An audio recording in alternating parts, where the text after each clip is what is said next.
Hello, everybody, and welcome to Vinyltreasures. I'm your host, Johnny G. John Galindo, coming to you live on this Wednesday evening, September 19th, 2025, right here on Oldies and More Radio. Also live on the YouTube stream. Want to welcome you to the 1960s Soul edition of the Vinyltreasure Show. Thank you all for being here. I apologize for being a few minutes late, but I'm a lot better than I was on Saturday nights. Sunday was a disaster. I don't know what I had. I had no, we're not putting a commercial on. That's getting closed.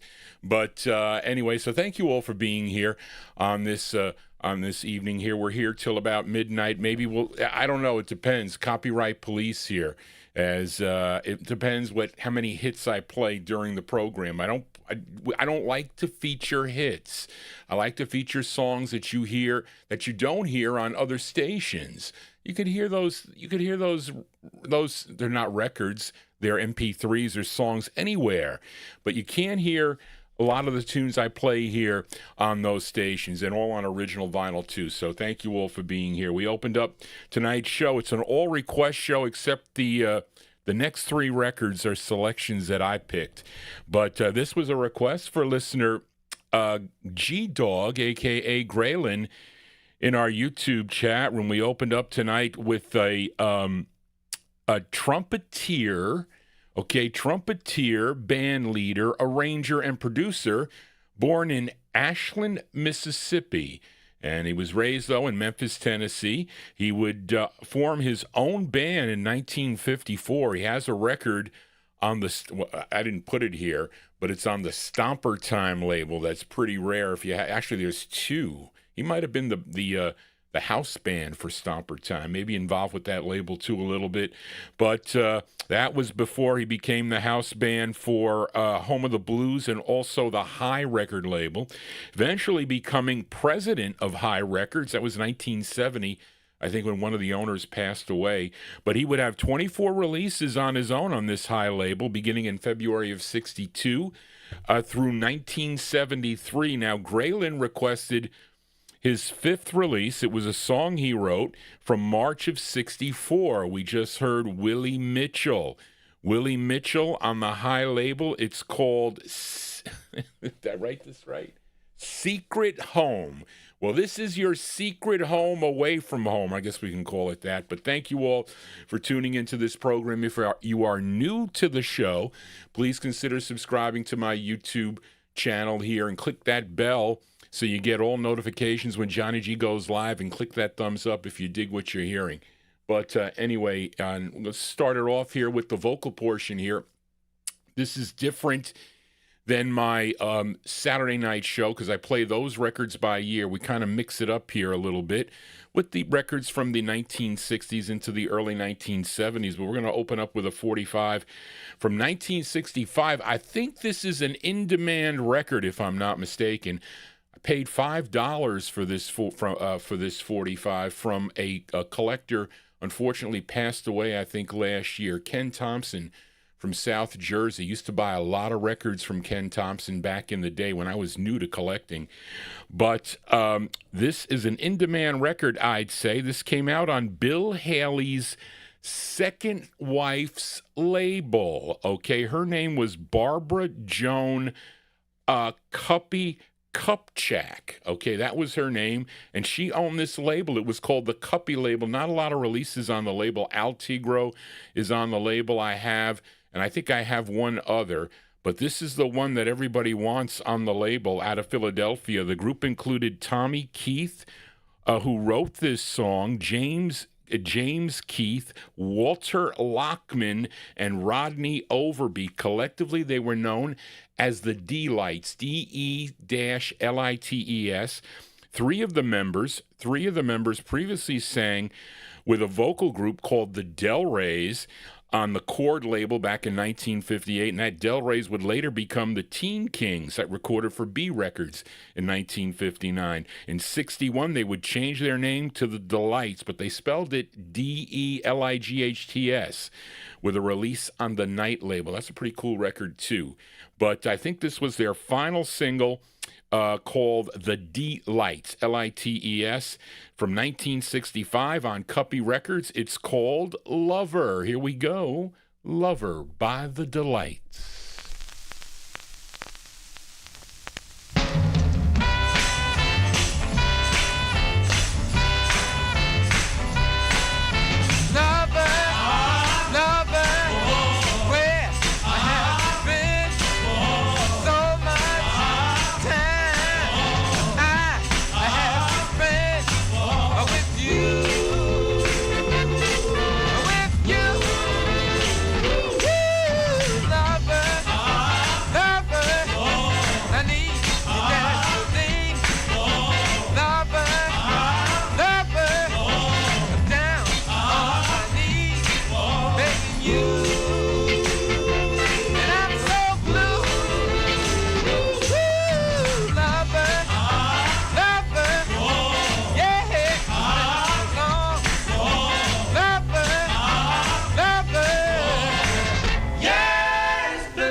As John, listen, try not to get caught here on the Vinyltreasure show, but sometimes I do. I'm trying to say hello to everybody in the chat room there. I hope I know I missed people. I had to. I didn't say hello to 60 people in the chat room there, but there you go. That's the sound of the D-Lights. The D-Lights there from 1965.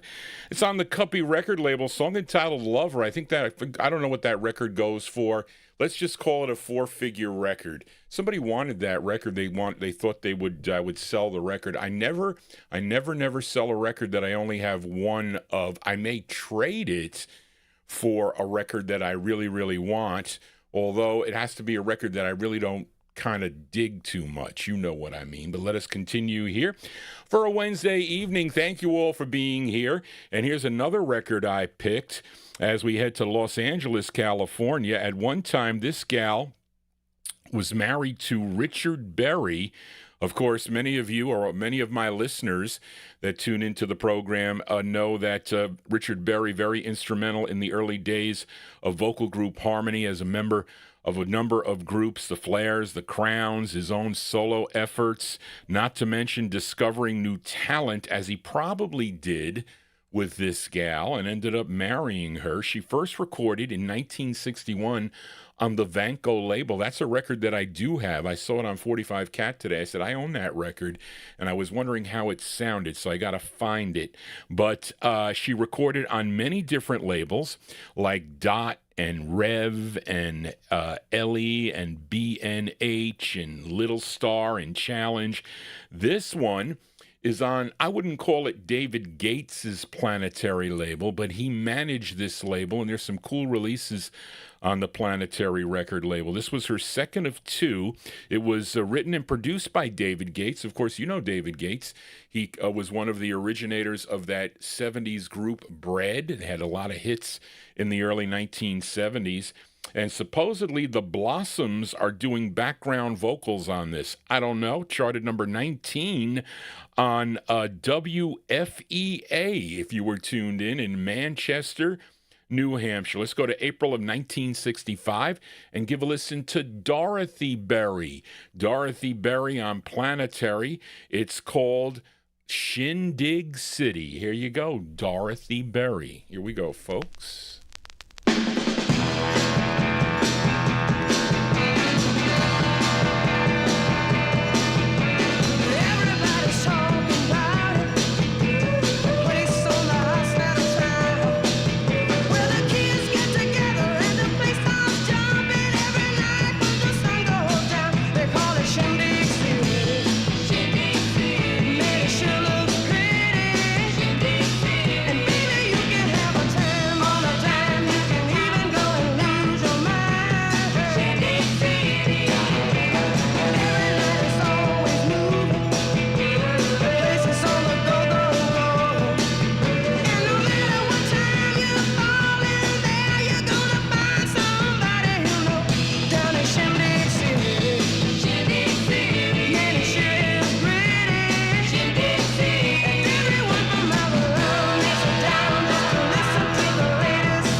There you go. That's where we we gotta call this Shindig City. No, we aren't. But there you go. That is Miss Dorothy Berry. Dorothy Berry. There, April 1965 release. That's on the Planetary record label. That's her second of two on the Planetary label. Shindig City is the name of the tune. You know, it was Spence Wooten sold me that 45. Started when I was running out of group records to offer Johnny G. Ended up going to the Soul 45s. He didn't have many, but they were, I have to say, reasonably priced. And I miss Spence a lot. I do. As we continue here, one more of my selections. Now, I found this 45 out in the wild here, so you can't go wrong spending 5 cents for a record like this. I didn't spend 5 cents for that other one.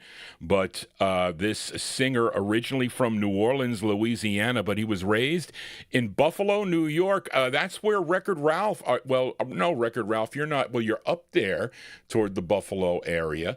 But he previously, he sang with a group called the Vibra Harps. I don't know if he recorded on their Beach release, okay, but he did have solo releases beginning in 1957, signed with Sid Nathan's Deluxe Records, had 8 releases on the Deluxe label. Then other releases followed on other labels, Red Top, VJ, Jalen, Parkway Cub, Checker. And this one is on a Pittsburgh label called Gateway Records. It's actually his first of 4 on the Gateway label. And he co-wrote this tune. And this one did chart also. This charted number 5 on WSID in Baltimore, Maryland. This is my final selection for the evening, at least Johnny G picking them, unless we play some flip sides here. March 1964, let's give a listen to Donnie Elbert. Donnie Elbert on the Gateway record label. It's called Run, Little Girl. Donnie Elbert. Here you go.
Okay, folks, that's That's my third selection for the night here, so let me know what you think about the selections there. I like that tune. I think Adrian Viterbo, you like that record too, didn't you? That's a great sound there. That's Mr. Donnie Elbert. Donnie Elbert is first of four on the Gateway record label out of Pittsburgh, Pennsylvania, March 1964. Song entitled Run Little Girl is the name of the tune. Such a great artist. Donnie Elbert. If you do have a request here that you'd like to get, like Johnny G, to feature here on the program, you can send your request to me at Vinyltreasures at AOL.com. That is the best way. I may miss some.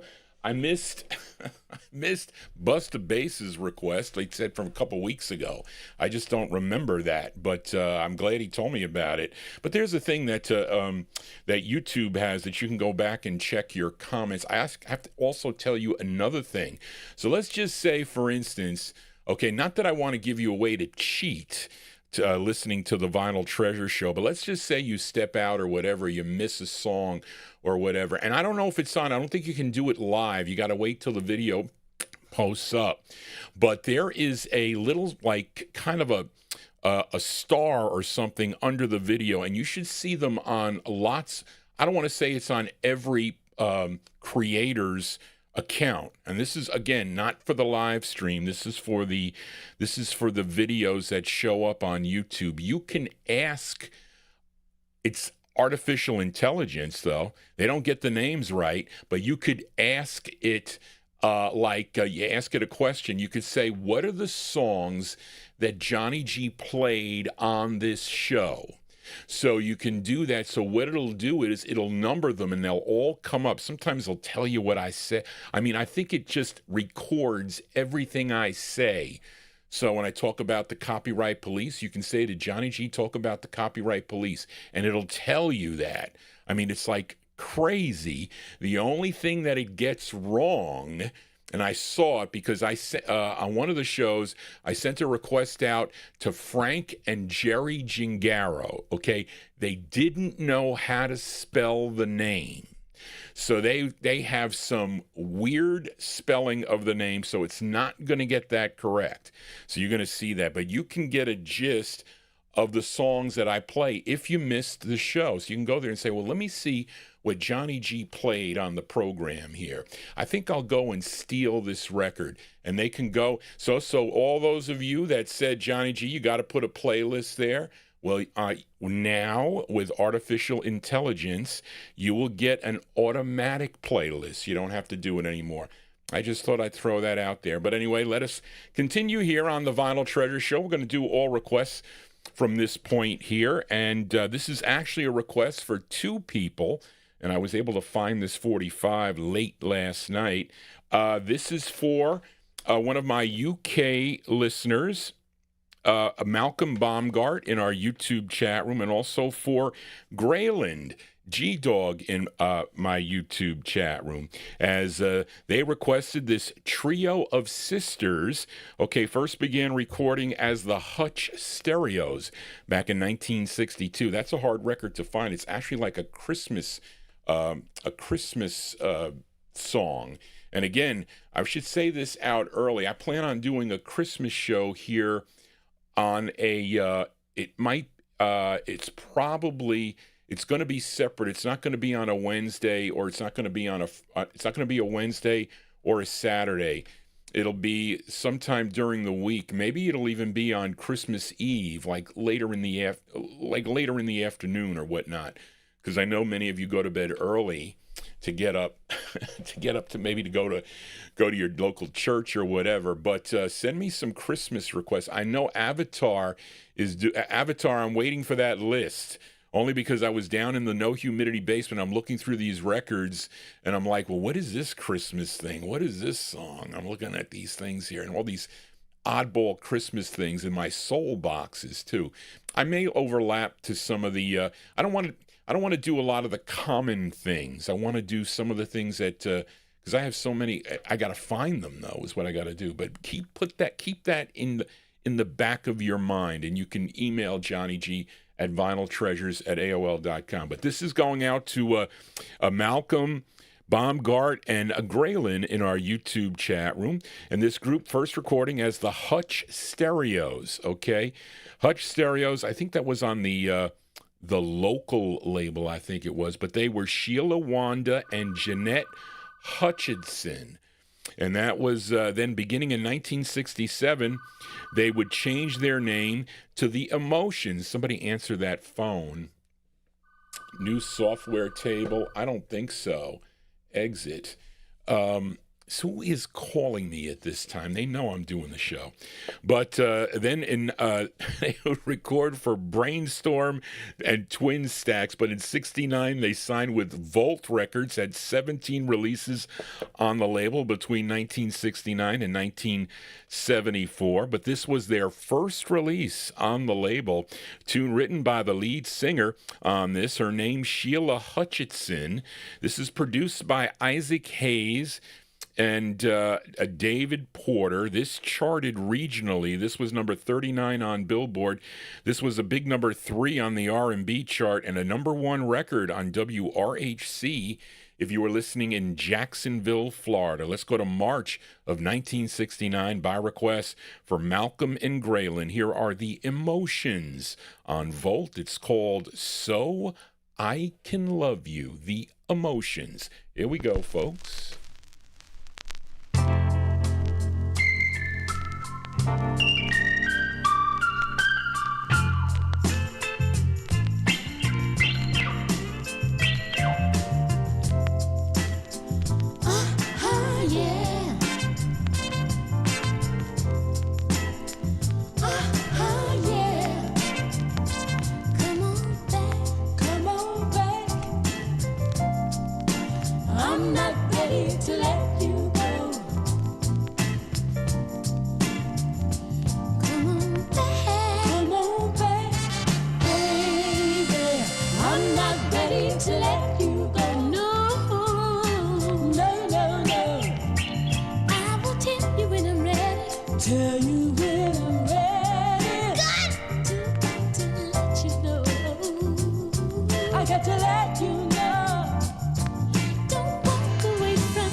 There you go.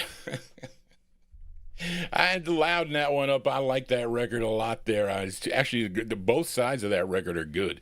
But there you go. That one there going out to Malcolm Baumgart and Graylin in our YouTube chat room. That's a great sound of the Emotions. The Emotions on the Volt record label, March 1969. So I Can Love You is the name of the tune. That is Sheila Hutchison on lead. I was going to say Ferguson, Sheila Ferguson. That's another one. That's with the 3 degrees. But anyway, and thank you all for tuning into the program. If you are new to this show, please consider subscribing. Let us continue here. And as you know, a couple days ago, Johnny G probably needed a doctor, but I did not. I took a couple pills and I felt okay. Well, actually, I was not good on Sunday. I was not good, but I have a request now for listener Busta Bass in our YouTube chat room, and he requested Mr. Ray Charles. Ray Charles, I've been featuring Ray Charles on the Saturday night show. A lot of you listeners liked Lonely Avenue, I think is what I played. That was a great record, backed up by the Cookies. I think he's backed up by the Royalettes on this one. And this one released in October of 1966. Let's see here. This is actually... I don't know. See, Charlene doesn't know that ABC Paramount, because Charlene is my admin assistant, and she does a fantastic job. And again, she's not really a record collector like Johnny G, and she doesn't really know sometimes what the labels have done. And sometimes, if you look, when he signed with ABC Paramount in 1960, I think he did. But then later on, they dropped the Paramount and became ABC. So she has that this is his third release on ABC. It's not his third release on ABC because he had others prior to that on ABC Paramount. But this tune written by Joe Armstead, Nick Ashford, and Valerie Simpson. It's a great tune here. And like I said... I needed a doctor on Sunday, but I don't need no doctor now, and that kind of goes with this tune. Charted number 72 on Billboard, number 45 on the R&B chart, and a big number 5 record if you were tuned in to WBEE in Chicago, Illinois, from October 66 by request. For Busta Bass in our YouTube chat room, Mr. Ray Charles, and I Don't Need No Doctor, going out to Busta Bass. Here you go.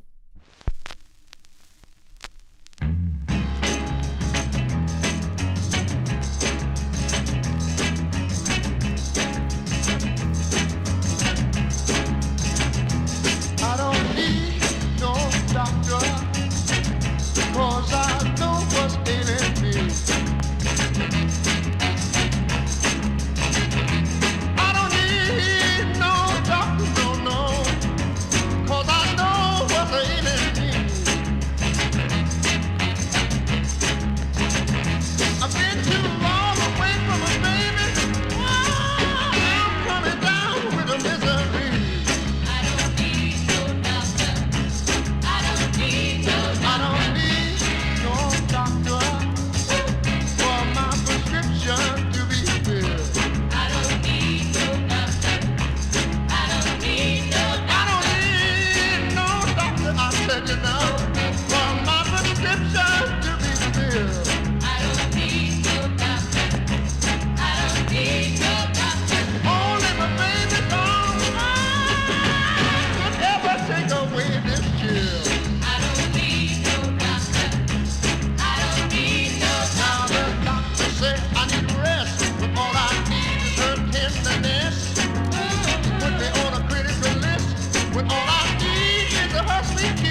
There you go. That one there going out to Busta Bass in our YouTube chat. I'm telling you, Johnny G is discombobulated tonight, and that is a cool tune. Mr. Ray Charles there, October 1966 release. That's on the ABC record label there, and I don't know, maybe we'll say it's his third on the ABC label, but Charlene, you got to add the ABC Paramount with the ABC. So there's a lot of releases for Mr. Ray Charles. I Don't Need No Doctor is the name of the tune. You know, my mother tells me that, well, when I ask her, you know, she says she doesn't want to go to the doctor. She just doesn't like it. She doesn't. My father, that is a whole nother story. Johnny G here on a Wednesday as we continue here. And let's, Johnny G forgot to number these pages here, so I'm going to kind of get messed up.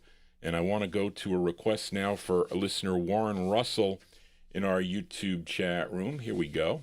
This is the last page. I got 12 pages of requests, folks.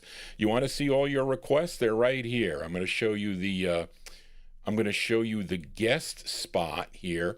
Those are the requests there on the table. They're all here. They come up this far. You can't see them all. I should pull that down a little bit. And we had Karen Efron there in the chair. Well, I moved the chair. But Karen Efron is in our YouTube chat room there. So if you want to tell her how much you liked her first guest spot here on the Vinyl Treasure Show, Karen, you did a wonderful job, I have to say. Lots and lots of remarks on my YouTube wall. You can go there, Karen, and make just a general thank you for everyone versus having to answer all those comments there. But you could make it general. You can just post it there and I'll pin it up at the top. But she did a great job here. I hope to have her back here next year sometime, and we'll see what she has in store here as a guest here on a Thursday afternoon on the Vinyl Treasure Show. But let us continue here. Here's a request for listener Warren Russell in our YouTube chat room. He's originally from Louisville, Kentucky, and Big Dave, I don't have you. I thought of Louisville, Kentucky, and I thought of Big Dave. So now I got to go to, and here's another thing, folks. And I don't know what it is. I can't permanently change it, but if you are in the YouTube chat room, there's a drop down there. It says live chat and top chat. Okay? Don't ask me why YouTube is doing this, but you got to put on live chat. Okay? They say that it blocks bots and everything else. Well, I don't think Big Dave Swinger is a bot. He's not, but sometimes it doesn't show up. But anyway, so there, let me see. Welcome to the live chat. Remember to guard your privacy. What? I don't know what that is. But anyway, here's that's what Louisville, Kentucky made me think of, Big Dave. But he was a member of the Moonglows. They recorded, of course, prior to Chess Records, they were on Champagne and they were on Chance. And then they recorded for the Chess record label. But he would go out on his own, and actually he was behind a label called Tri-Fi Records also. And he had 3 releases on the Tri-Fi record label. Now, Warren requested his first release, and he's being backed up by a group I think he discovered, the Spinners, the early Spinners, that also had releases on the Tri-Fi label. So they are backing him up on this. This is from January of 1963. It says Harvey. It's really Harvey Fuqua. Harvey Fuqua on the Tri-Fi label. The song is called She Loves Me So. This one released in January of 1963. Going out to Warren Russell in our YouTube chat room. Here you go, Warren. Loves me so, she loves me so, loves me so, she loves me so.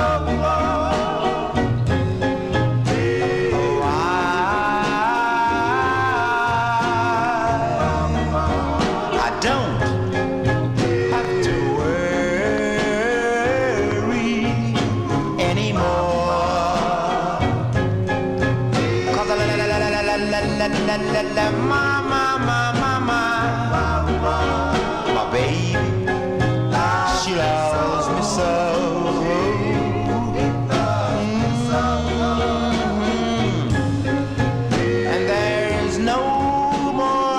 pacing. There's no more pacing across the floor. 'Cause la la la la la la la la la mama, my baby, she loves me so.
She loves me so.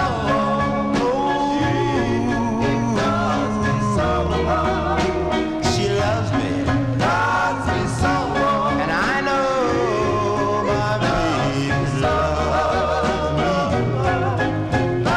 me. She, yes, she loves me. And I know.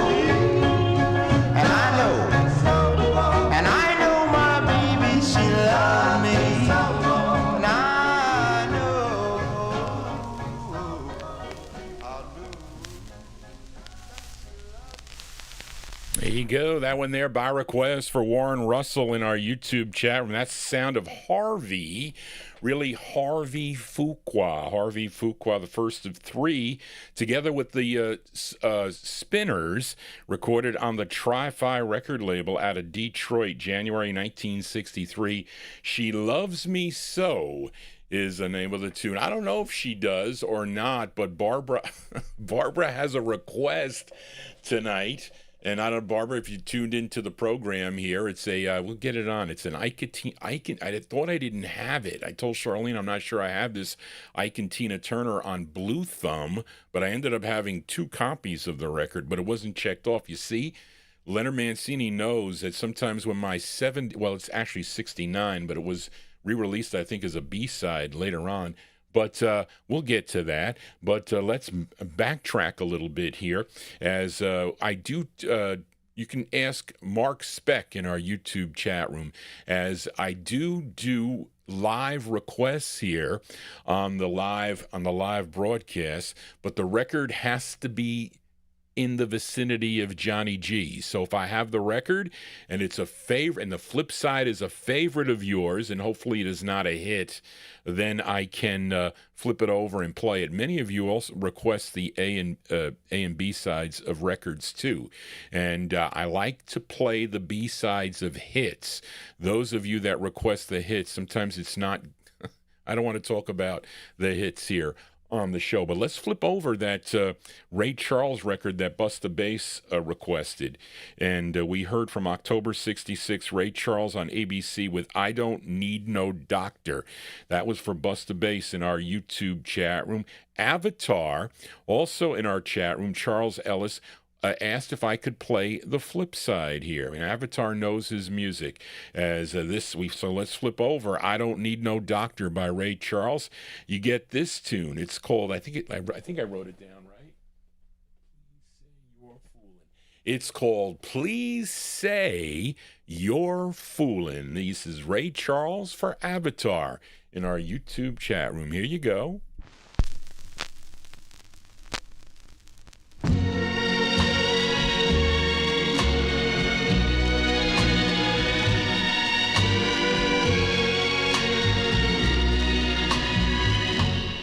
You say you're leaving me, for someone new. Please say you're teasing me. Say it's not true. Say it. Come on, say you're fooling. Oh, say it's a lie. Oh, say you're fooling me, baby. Don't say goodbye. Oh, if our romance is really done, don't you know my heart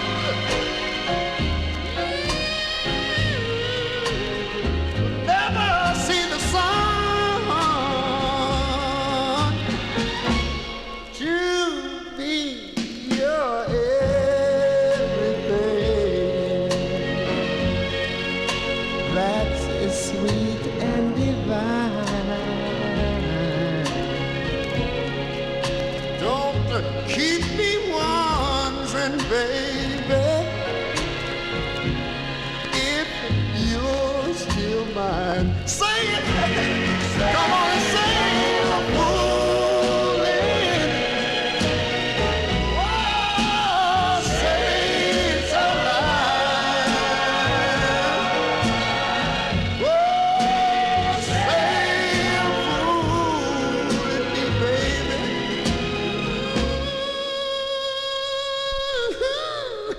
Oh, don't say goodbye. Don't say goodbye.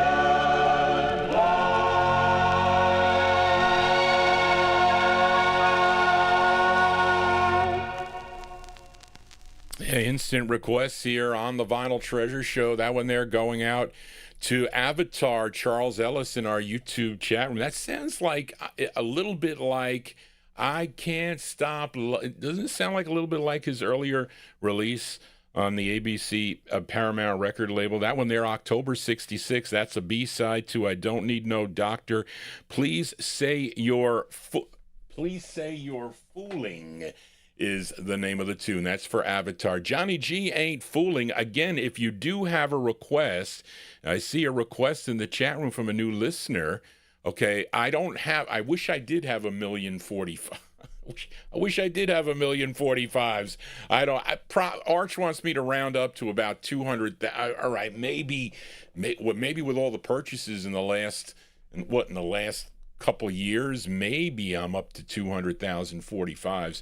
But I'm telling you, I was looking for I think it's a 1973 Mercury 45 by Gene Chandler for Ron Harry, and I luckily found it. I mean, because you know how many Mercuries I have, and everything got all messed up. I really messed up when I separated my records, but I had to take the 50s and 60s, early 60s, out of the no humidity basement. I had to go through them all. So, but I messed everything up. I started putting everything in alphabetical boxes, so all the A's in one, but I kept the collection separate.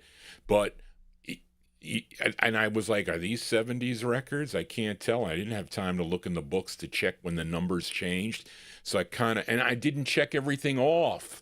For about 8 years, I continued to buy records, dollar records, thousands and thousands and thousands of $45s, and I didn't mark them in that book down over there. So somebody says, Johnny, you have a 1971 by the Stylistics, let's say, and it's not marked, but lo and behold, there it is in the box. So I need some workers. I need some worker bees.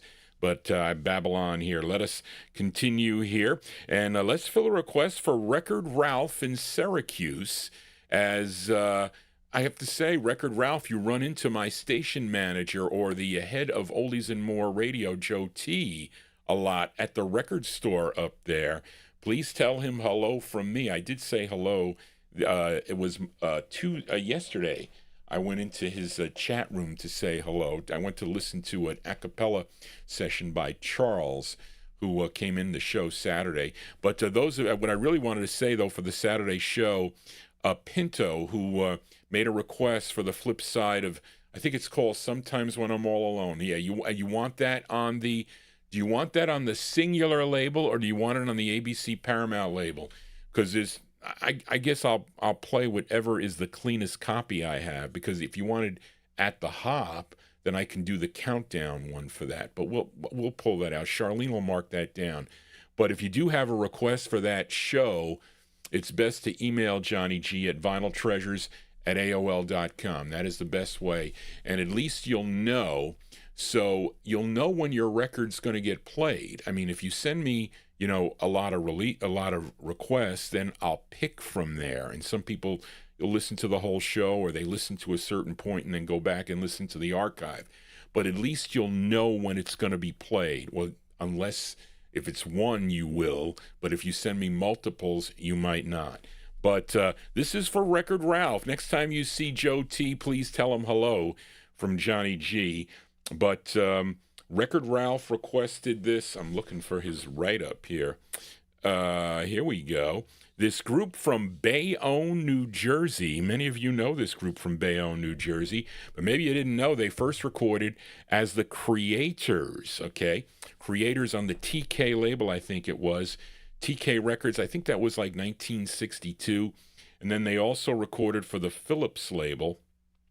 And they would add a female to the group, and she would become the lead singer of the group. Her name was Mary Ann Thomas, and the group would sign with Jerry Lieber and Mike Stoller's Blue Cat record label, and they would change their name from the Creators to the AdLibs. And their first record right out of the box on the Blue Cat label, did I say Big Top? It's Blue Cat, was The Boy from New York City. Was a big #1 record for the group. I'm sure many of you know that tune. But they had 4 releases on the Blue Cat record label. This was the follow-up to that big hit for them, a tune written by Jeff Barry and Ellie Greenwich, produced by Jeff Barry. It's arranged by Artie Butler, and this song first done back in it was first done in 63 on the MGM label by Conway Twitty.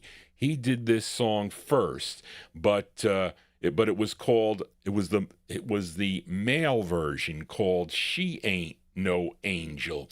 But this is the female version of the song, He Ain't No Angel. This charted number 21 on KORL. If you were listening way out in Honolulu, Hawaii, from April 65, going out to Record Ralph, these are the AdLibs with He Ain't No Angel. Here you go, Ralph, for you. He ain't no angel. I ain't no angel. But that's all right. That's all right. He ain't no angel. I ain't no angel. But that's all right. But it's all right. Well, I don't want a lover with a halo around his head. My sugar baby wears a stingy brim instead. Yeah, he's got a little bit of devil down in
There you go with the sound of the AdLibs. Whoops, let me get the sound of the AdLibs. That's their follow-up to The Boy from New York City, song entitled He Ain't No Angel there. That one they're going out to Record Ralph in Syracuse, April 65. The AdLibs with, that is Mary Ann Thomas on lead on the Blue Cat record label. Let us continue here. Since we were so rudely interrupted by the copyright police last week, I was going to do a flip side request for a Mark Speck. So we will continue with that, Mark, here right now as I played I think it was for Grayland, I think. Didn't we play for The Lost Generation? Who'd I play that for? Requested by who requested that, Charlene? I think Grayland, was it you? Let me see. I don't. She should have it in the front here. A request for Mark Speck for The Lost Generation from Chicago. This is the B-side to their first of 6. Last week I played the A-side, the Sly, Slick, and the Wicked for, I think, Grayland, it was you, if I'm not mistaken. But Mark requested the flip. This is co-written by the lead singer of the group. His name is Laurel Simon, okay? And also written by member Larry Brown, produced by Eugene Record. This is from April of 1970, touch of the 70s here. Grayland, I think it was you, if I'm not mistaken. But The Lost Generation on Brunswick for Mark. That is a record. What is the name there? Record Man 64. That is Mark Speck, The Lost Generation with You're So Young, But You're So True. The Lost Generation. Here you go, folks.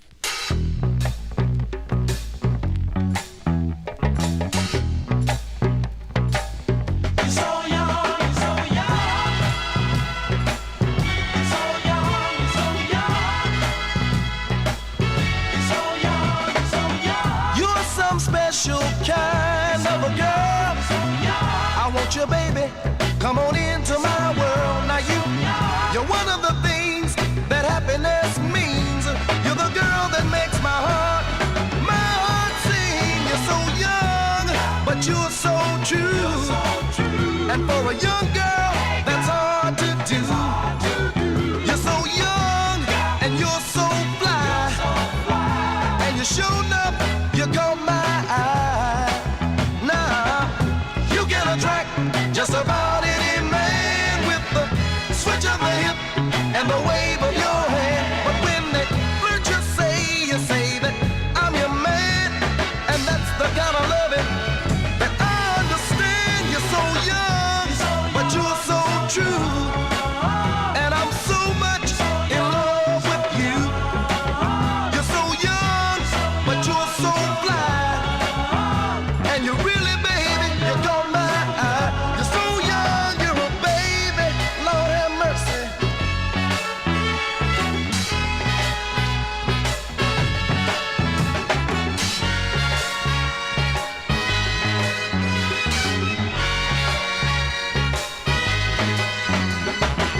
At first my friends all talked about me. They said our love could never be. But girl, you were so much younger than me. You opened their eyes, baby, and now they see you're so young, but you're so true. And for a young girl, that's hard to do. You're so young, but you're so fly, and you really, baby, you caught my eye.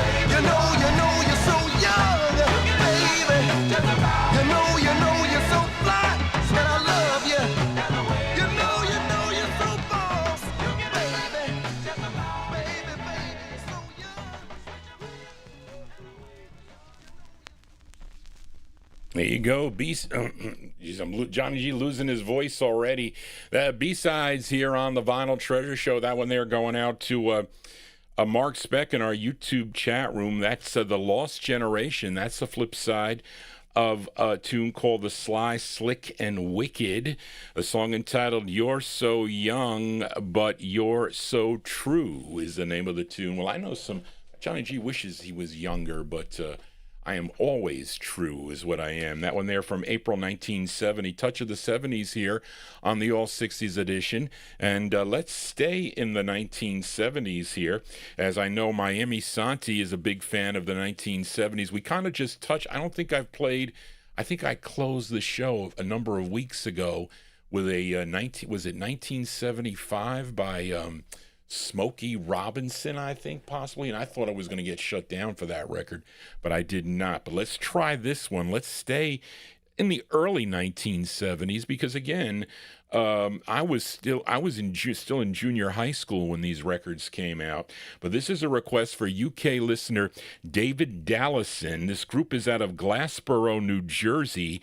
They had 10 releases on a label called Jaywalking Records. It was actually Jaywalking Records was out of Harrisburg, Pennsylvania, and had some pretty nice soulful sounds in the early 1970s. They recorded about 1971, 72. This was the group's fourth release on the Jaywalking record label that David Dallison requested. I just got your email earlier this evening, David. I will answer you eventually. This song originally done by the Elgins. Charlene doesn't have anything of that, you know.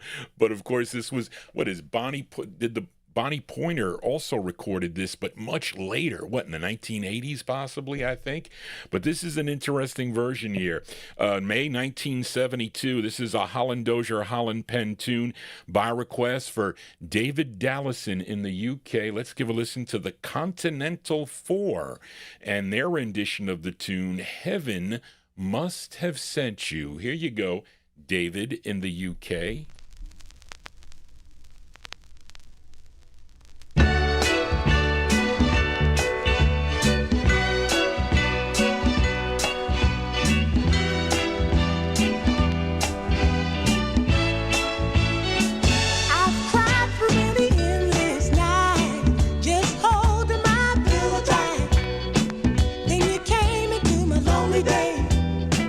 With your tender loving, sweet way. Now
Thank you, Miami Santi. Bonnie Pointer's cover was a hit in 1979. Thank you for that info, Miami, Miami Santi, in our oldies and more chat room.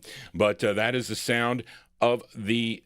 That is the sound of the, I lost my place, Continental 4. The Continental 4 doing the Elgins tune, originally 1966, released for the Elgins on the VIP record label, a Motown subsidiary. But that one there from May of 72, the Continental 4, by request. Oh, there you go. Charlene does have it on here. She's got the first done by the Elgins there. Okay, and actually she's got the lead here. I don't know where the hell I've been looking. That is, you know what it is? It's my cataracts. I won't have to call for the cataract surgery because Johnny G is losing his mind. This Freddie Kelly is the lead singer on that. May 1972, Heaven Must Have Sent You is the name of the tune. I completely missed this, Charlene. And charted number 4 on KDKO in Littleton, Colorado. Let us continue here. Let's fill a request now for listener Edmund Williams. As Mark Speck said it, this singer originally from Cleveland, Ohio, and this was a 45 my aunt purchased in the spring of 1969. I remember hearing this on the radio. Johnny G was tuned in to the radio back in 1969, and his real name was Joseph Stafford Jr., but he recorded as Joe Jeffrey, and he had a group. He was known as the Joe Jeffrey Group, and this is his debut single, actually the first of 5 for the Wand record label. It's a song he wrote. This is produced by Jerry Myers and Alan Klein, arranged by Al Ross, and it features Joe Jeffrey on vocals and guitar, Al Russ on the bass, Charles Perry on percussion, Ron Browning on the drums. This was a number 14 Billboard hit and a big number 1 record on WXEN. It would be in Cleveland, Ohio.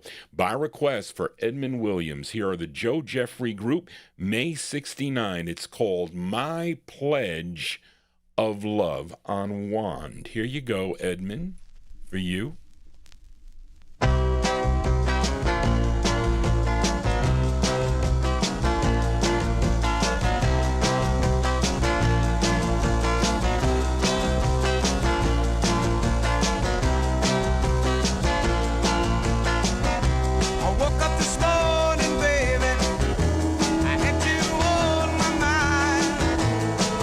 This morning, baby, you know that I felt so fine.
Well, there you go. Johnny G messing up tonight, big time. But there you go. That one there going out to listener Edmund Williams. That's the sound of the Joe Jeffrey Group is the name of the group, May 1969. That is their debut single, a big hit for the group, My Pledge of Love on the Juan record label. As I said, that was a 45 that my aunt purchased back in 1969, and Edmund also requested the flip side of the 45. Interestingly enough, my aunt also played the flip side of this record. Well, hold on a second. Let me flip it over, folks. I apologize for being away from the mic, but, ow. Let's do this. The only thing wrong with this record is it's styrene. Johnny G hates styrene 45s.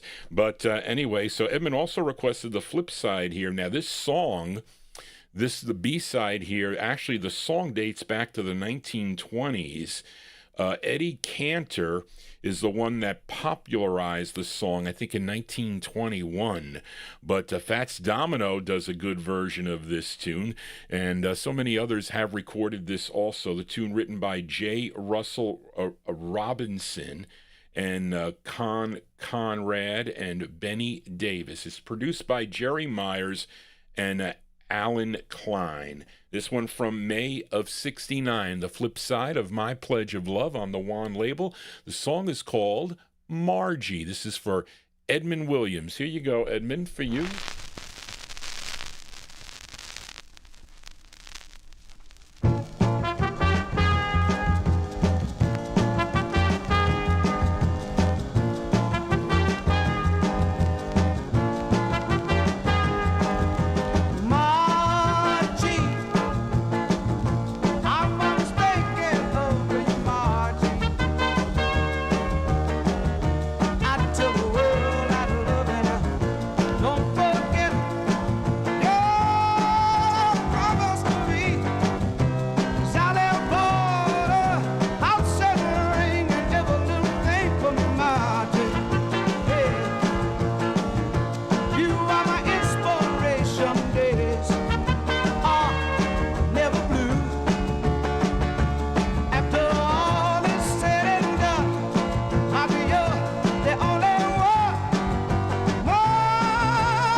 There you go, B-sides here on the Vinyltreasure show. And what is Charlene saying?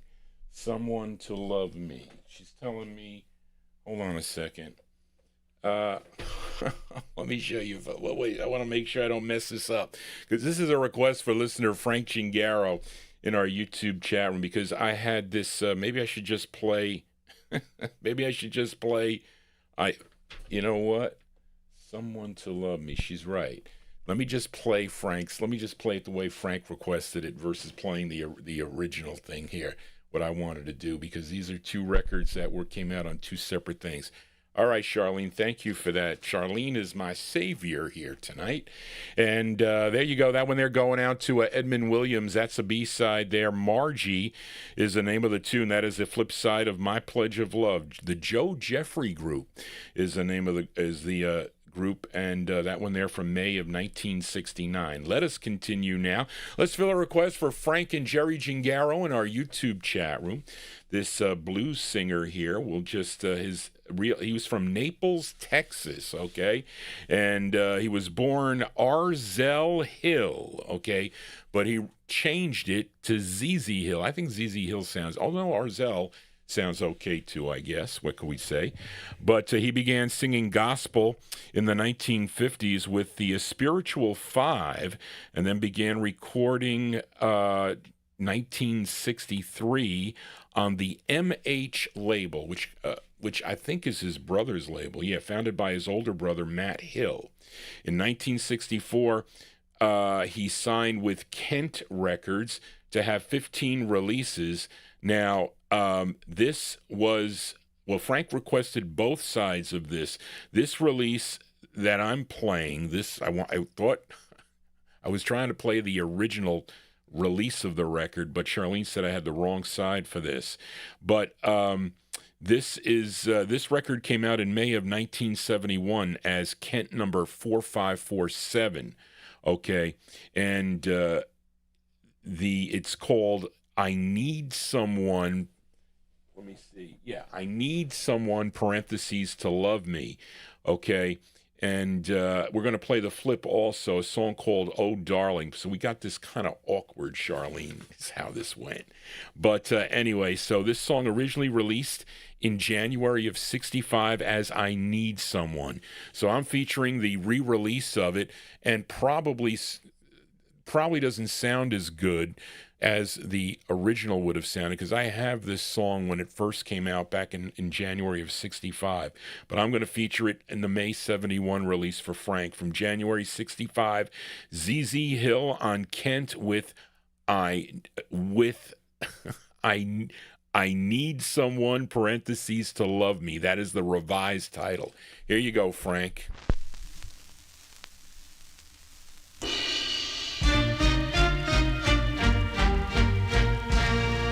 I need someone to love me all the time.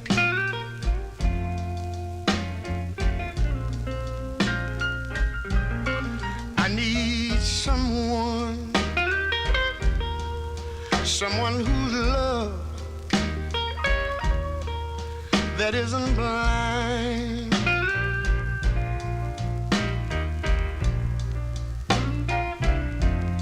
Someone to share my warm embrace. Someone to love me night and day. I need someone to love me all the time. One more thing I want to tell you right here, little darling. If I only had someone to reach out and hold my trembling hand.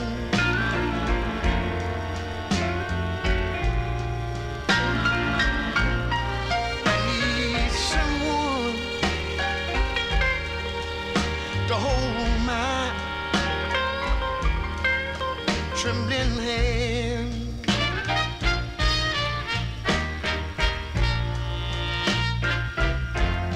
Someone to hold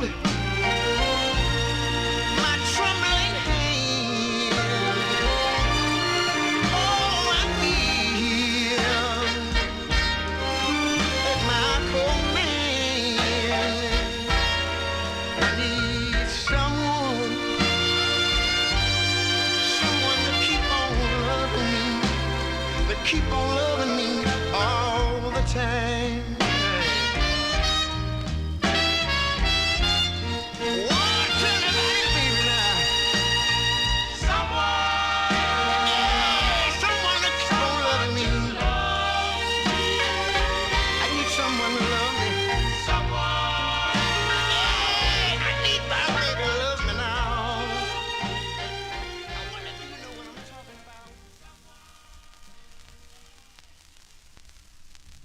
So there you go. That one there going out to Frank Gingaro. So Charlene, okay, hold on a second here, okay? Charlene's like, Johnny G played the wrong record. I want to see something, Charlene, because he may have changed the title. I want to just put this one on. I want to hear what it sounds like, okay? I just want to hear what it sounds like. Okay, folks, let me just see if it's the same. Maybe it's a different record. I just want to see if it's the same song. I need someone. So you see, Charlene, Someone to love me. what I wanted to do was I wanted to play the original version of this, okay? And then say that it was released in 1971 under another title. That's what I wanted to do. Someone whose love I did have it right. that is. Okay, folks, so there you go. So things sometimes don't always seem as they seem. Okay, so Charlene was trying to protect me, but I thought I had it right. But you see, that was originally his, what was that? His, we're going to play the other side of the record too, which I couldn't find. So my intentions were to play that song on its original press, which was at Kent 416, and then play the flip side. That's what I was going to do, as Johnny G needs to take a chill pill is what I need to take. But let's flip the 45 over for Frank and Jerry Gingaro, because both sides of that record is great. This side is great too. So let's flip over actually the re-release of it, okay? Because the song originally, that was his third release, which we first, that was his second release, which we first heard. And then this is his third release for Kent, but it's much later in 1971. So we're going to flip over the 71 re-release from 71, originally released in June of 65, okay? It's a ZZ Hill with a tune called it was Oh Darlin', Darlin apostrophe. This is Oh Darling. So they wanted everything to look new. So there you go. For Frank.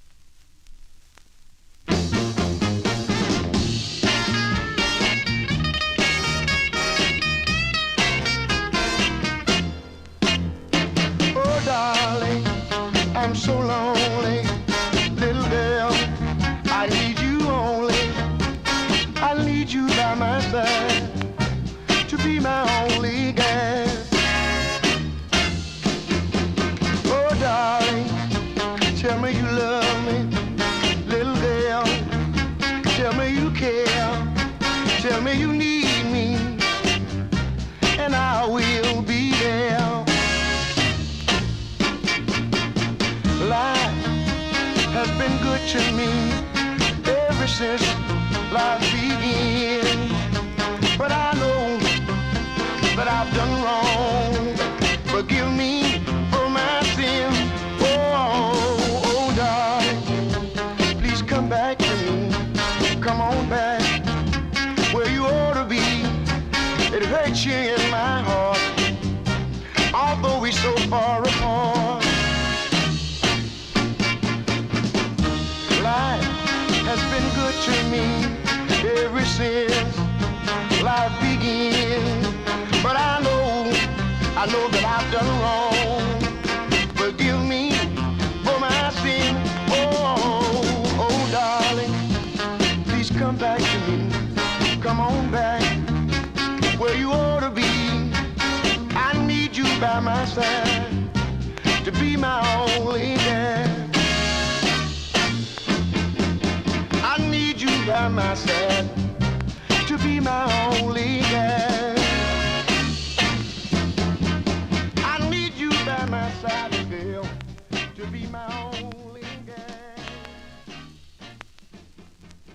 I need you, little darling.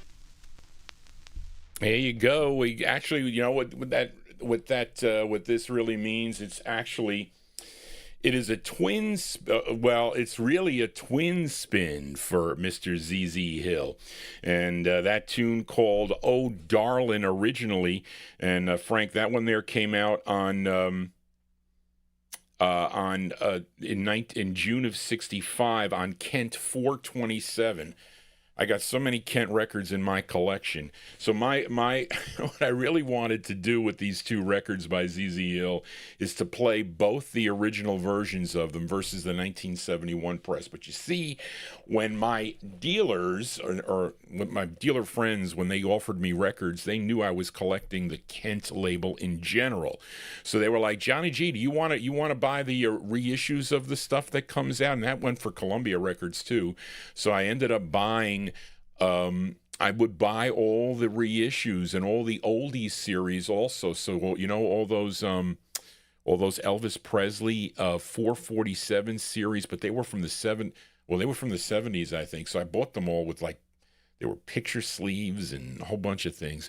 But with that particular record, okay, that one there is two different singles by Z.Z. Hill, and they put them together on one, and we just heard Oh Darling, and prior to that a song called I Need Someone. So there you go. Those are for Frank and Jerry Gingaro in our YouTube chat room. Let us continue here, and let's fill a request now for listener Don Folletti that's tuned into the program here, and he would request I got so many records by this artist, and on Burt Burns' Shout record label.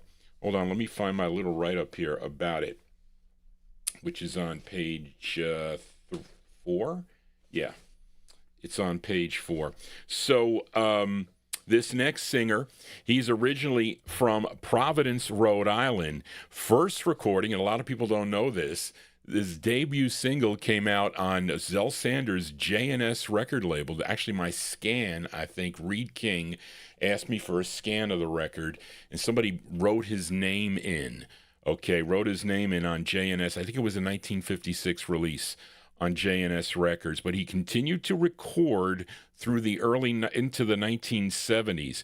And of course, he would have his biggest hit in 1963 with a song called Hey Girl, which many of you, I'm sure, remember that song, on the Cold Picks record label. But he recorded for a lot of different labels during his career, and after Cold Picks, I think he would sign with Columbia Records, had 4 on Columbia. Then he did 9 for Burt Burns' Shout label, and this was his first release on the Shout label. So I thought I pulled all his releases out, but I pulled all his minty releases out.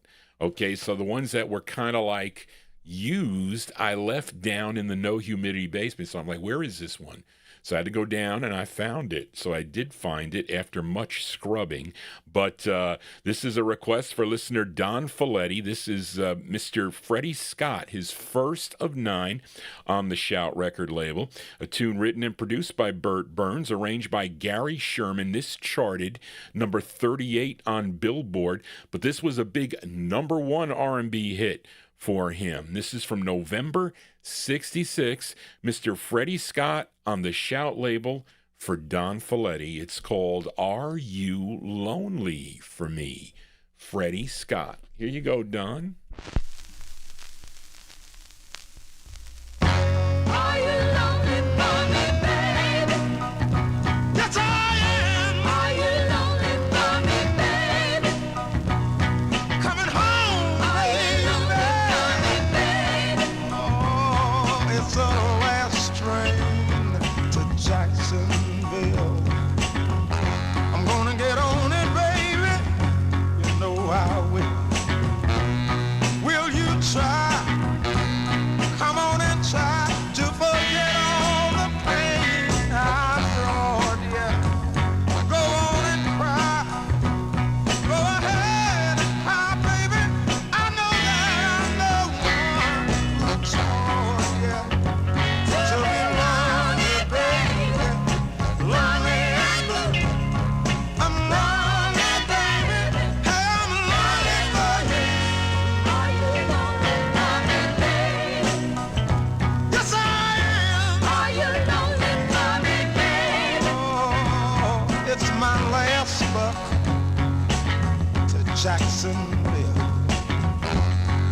Are you my sweet baby?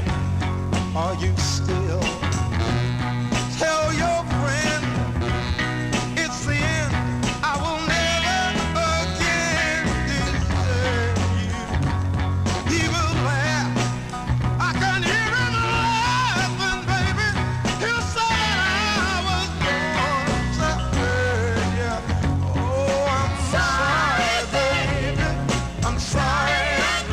Hey, I'm lonely, baby, and I'm lonely for you. Hold on, baby. Are you lonely for me, baby? Hold on, baby. I'm coming home. I'm coming home. I'm coming home. I'm coming home. Coming. Are you coming? Coming, coming, coming. It's a long ride to Jacksonville. No one will ever know the way I feel. Will you be there? Will you be there when I get off the train, girl? You see, you gotta be there. You gotta be there. I just got to see you again, girl. 'Cause I'm lonely, baby. I'm lonely. Whoa, baby, and I'm lonely for you. I'm coming home. I'm coming home. I'm coming home. I'm coming home. I'm coming home. I'm coming home. I'm coming.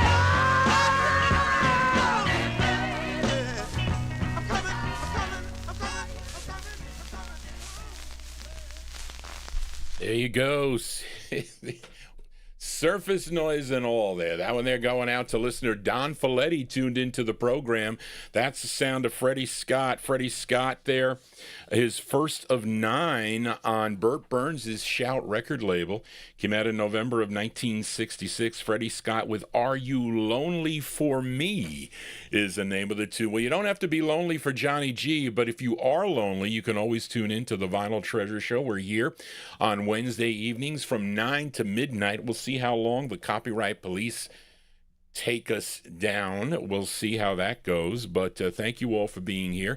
I hope you consider subscribing to my YouTube channel. That actually is most important, okay, because during the live streams, okay, it keeps the copyright police away. So when they come out, and then they come out all the time, so I keep on playing copyrighted material, they get sick and tired of it and they shut me down.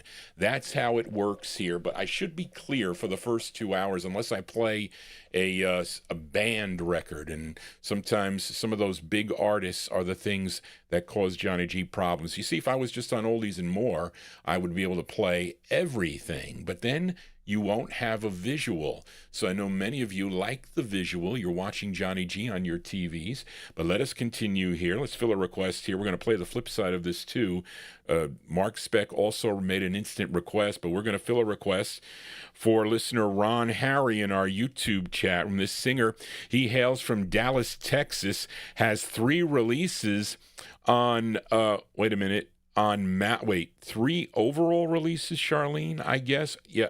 Okay. Well, it says Mala and AGP, okay, which stands for an American group production label. So they shortened it to AGP. But this singer, wait a minute, I'm looking at Garland Green. This is his first on AGP, written by Harold Thomas, Lee Jones, produced by Tommy Cogbill and Chips Moman. Okay, and of course, this singer, his name is Sam Hutchins. He would later, be the lead singer for the 1970s soul group, the Masqueraders. Well, I guess he would join that group and become their lead singer. But this is from October of 1968. This is by request for Ron Harry in our YouTube chat room. Sam Hutchins on AGP. It's called I'm Tired of Pretending. There you go for Ron Harry. For you, Ron.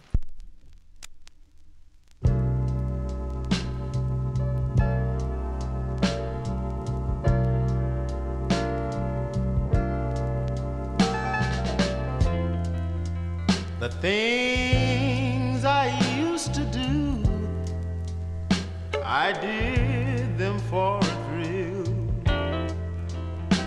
And all my friends disapproved of the way I kept my deals. Then one day I knew it would all come to an end. And for me, I knew the heartache would soon begin.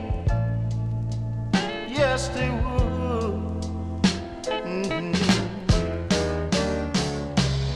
They say I could only make you sad and bring you sorrow, but they don't know, oh, how I feel. And even you act like it's only a game to you, baby. Oh, yes, you did. Well, I guess you might as well know that I'm so tired of pretending. Oh, yes, I am. Oh, yeah. Now you remember just as well as I, when I was breaking hearts and making girls cry. I was kissing all the girls, then I would tell them all goodbye. But I want to put it all in the past, 'cause I want a love that's gonna last. Now I'm so tired of pretending. Oh, yes, I am.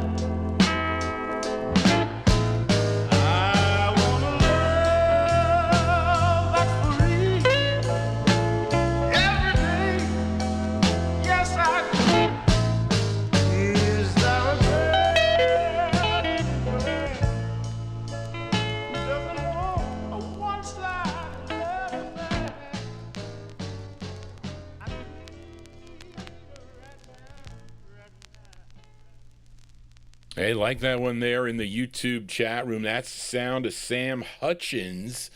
Sam Hutchins, his first of two on the AGP record label. A song entitled I'm Tired of Pretending, October 1968 release there. They like that tune there in the YouTube chat room. That one there by request for Ron Harry. Great request, Ron. I was able to find some of your records finally. I got a good fill for you, Ron. But let's flip it over here. Going to do an instant request for listener Mark Speck in our YouTube chat room. Give a listen. And I think this is the intended A-side of the 45 here. This is actually a cover tune here. This song done by, I think Roger Miller did this, back in 1965, I think, originally. But let's give a listen to this version as done by Mr. Sam Hutchins from October 68. This is the flip side, or this is the intended A-side of his first on the AGP label, but we've just heard I'm Tired of Pretending, a great grinding low-rider tune, but this is the A-side. It's called Dang Me. It's going out to Mark Speck in our YouTube chat room. Here you go, Mark, for you.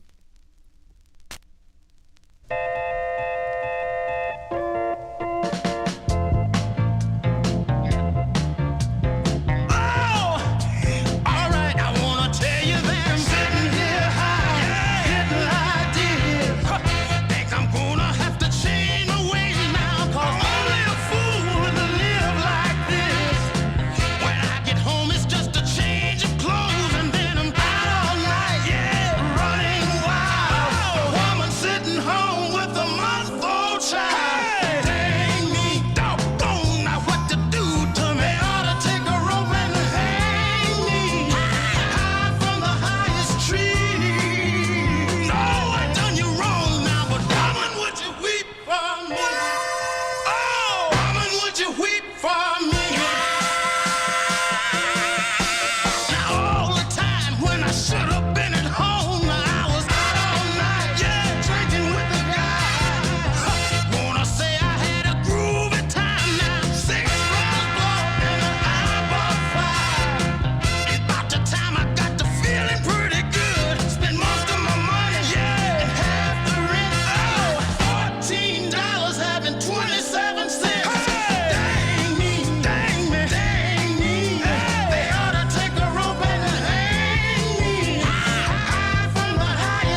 There you go. Instant requests here on the All 60s edition of the Vinyl Treasure Show. Remember, if you do have a request, you can send it to Johnny G at vinyltreasures@aol.com. That is the contact number. If I have the 45, I mean, sometimes I don't even know what I have. But I got to play Barbara's request here. I better do it. I don't want to do it later in the show. They're going to shut me down with that Ike and Tina Turner record. But anyway, this is an instant request for Mark Speck, Mr. Sam Hutchins. Actually, you can see the diversity of his voice because he can do the up-tempo sides. That one there, the Roger Miller tune, Dang Me. And then the flip side of that called I'm Tired of Pretending, a great soulful ballad by Mr. Sam Hutchins, October 1968 on AGP Records. All the 45s here on a Wednesday. Thank you all for being here, and please consider giving Johnny G a thumbs up if you enjoy what you're hearing. Tell your friends about this program as we continue to expand here. And we don't want to expand here. We want to expand there. But let us continue here. Let's fill a request now for listener Bill Olb. Bill Olb, who has come here to the Thursday afternoon Vinyl Treasure Show, just like Karen Efron did last Thursday. He'll be doing more specials beginning next year. He has already started working on those. But he requested this gal originally from Byhalia, Mississippi. Okay, her biggest hit, her biggest hit was a 45 my aunt bought called Mama Didn't Lie. Her real name was Addie Bradley, but she was recorded as Jan Bradley. And let's see, this was her first of three on Angelo Giardini's formal record label, which was out of Chicago. So this was prior. This was just prior to her going on to Chess Records. This tune written by Teddy Twiggs, produced by Don Taltrey. I think, he was somebody big up in Chicago, and I think maybe instrumental with her getting on the Chess label, I think. But it's from May 1962. Here is Jan Bradley on the formal label for listener Bill Olb, New Jersey. And how many of you have ever been under curfews before? I don't think I was. My parents never used to say that I had to be in by 12 o'clock because I wasn't. I would be in by 3 a.m., that was Johnny G's curfew to get to bed. But this is Jan Bradley for Bill Olb. It's called Curfew Blues. Here you go, Bill, for you.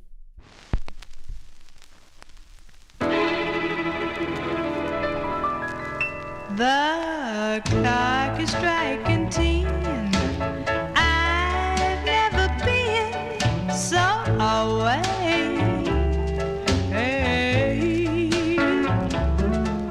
The dance will soon be through, but when I part from you, it's hard to tell.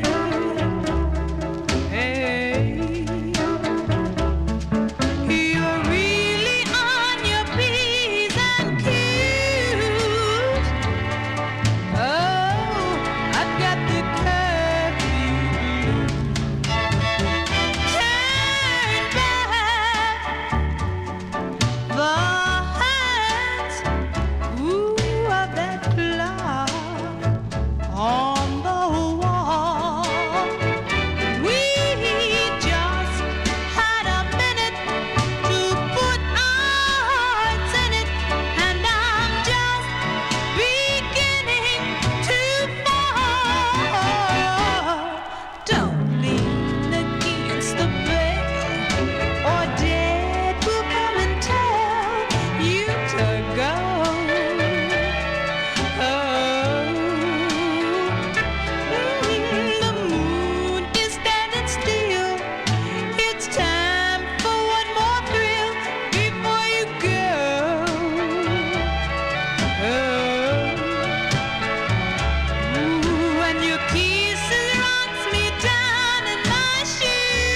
go, by request for Bill Olb in New Jersey. That's the great sound there of Miss Jan Bradley. Jan Bradley, her first of three on the Formal record label from May 62, song entitled Curfew Blues. Johnny G, not under a curfew. I've never been, well, maybe I should be under a curfew because I probably need more sleep, is what Johnny G needs. I don't get enough sleep. That kind of runs, I get like run down because I'm doing so many things at the same time here. I'm trying to do a lot of things at the same time.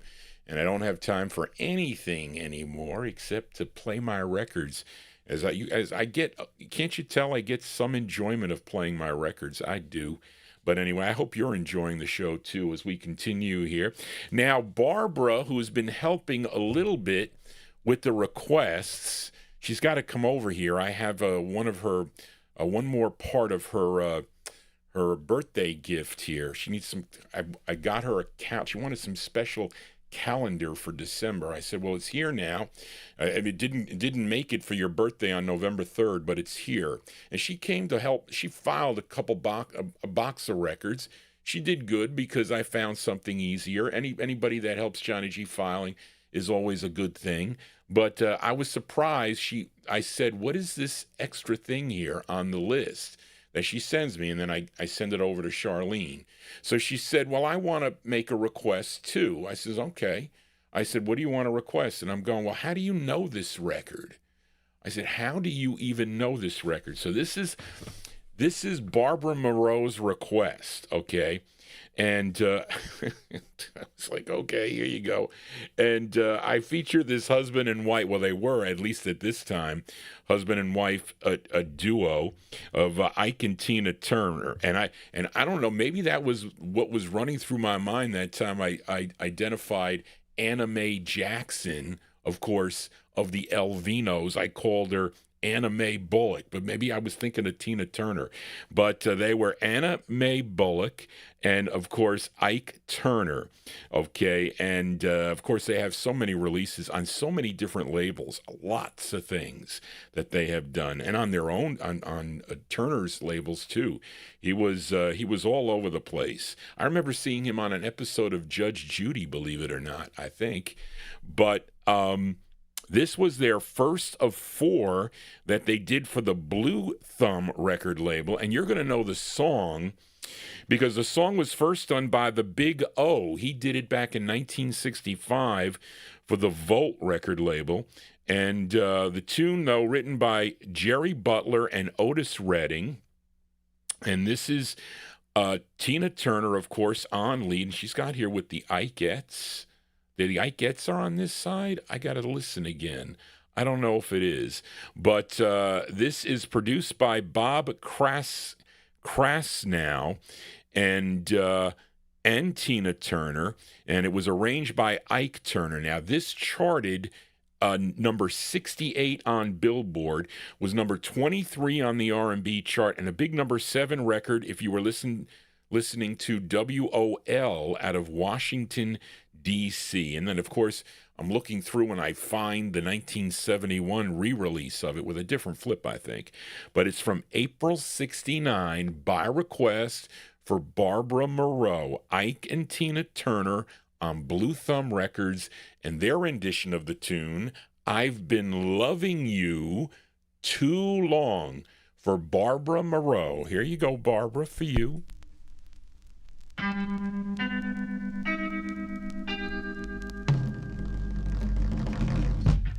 I've been loving you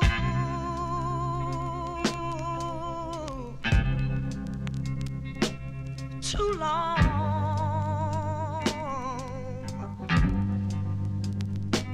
I don't want to stop now.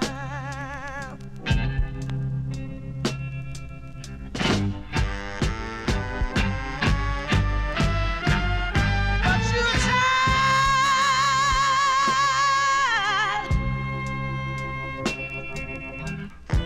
and you want to be free. But my love for you is growing stronger. You see, you've become a habit to me. I've been loving you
stop now. Oh, oh.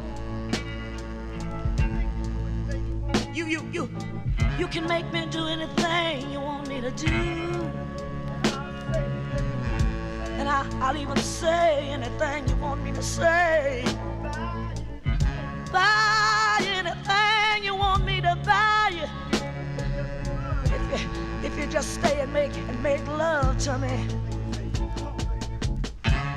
If you just make me say, oh baby. Oh baby.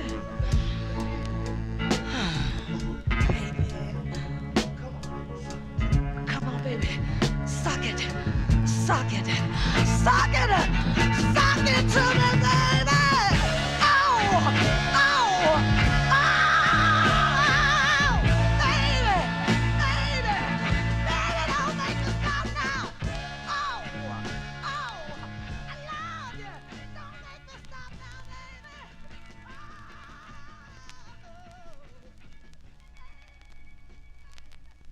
Cover tunes here on the Vinyl Treasure Show. There you go, Barbara. That is for you, by request for Barbara Moreau. That is Ike and Tina Turner.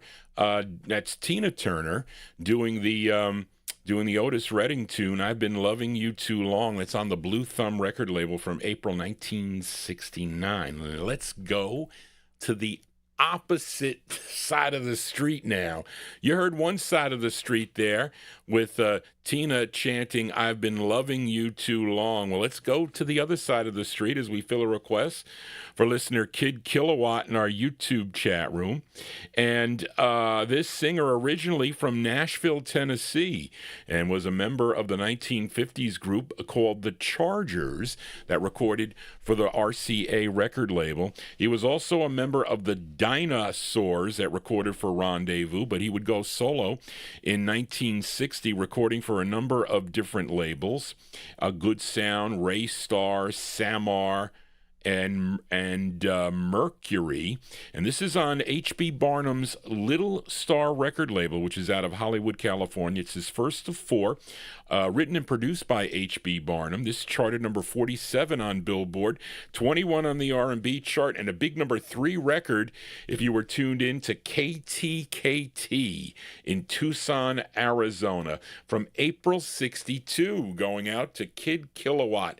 Jimmy Norman on the Little Star label. It's called I Don't Love You No More, parentheses, I Don't Care About You. This is Jimmy Norman. Here you go, Kid Kilowatt.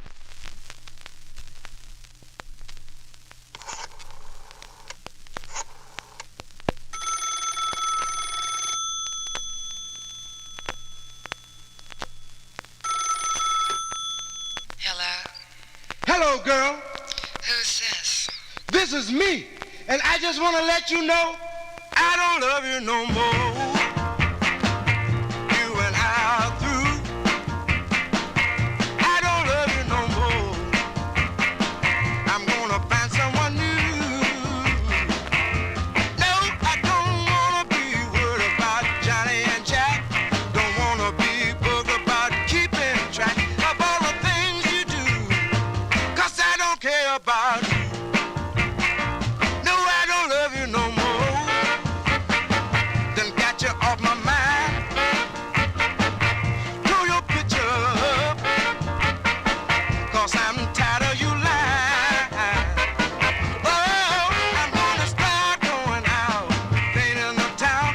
When they ask about you, gonna say I put you down. 'Cause I'm through, oh, and I don't care about you.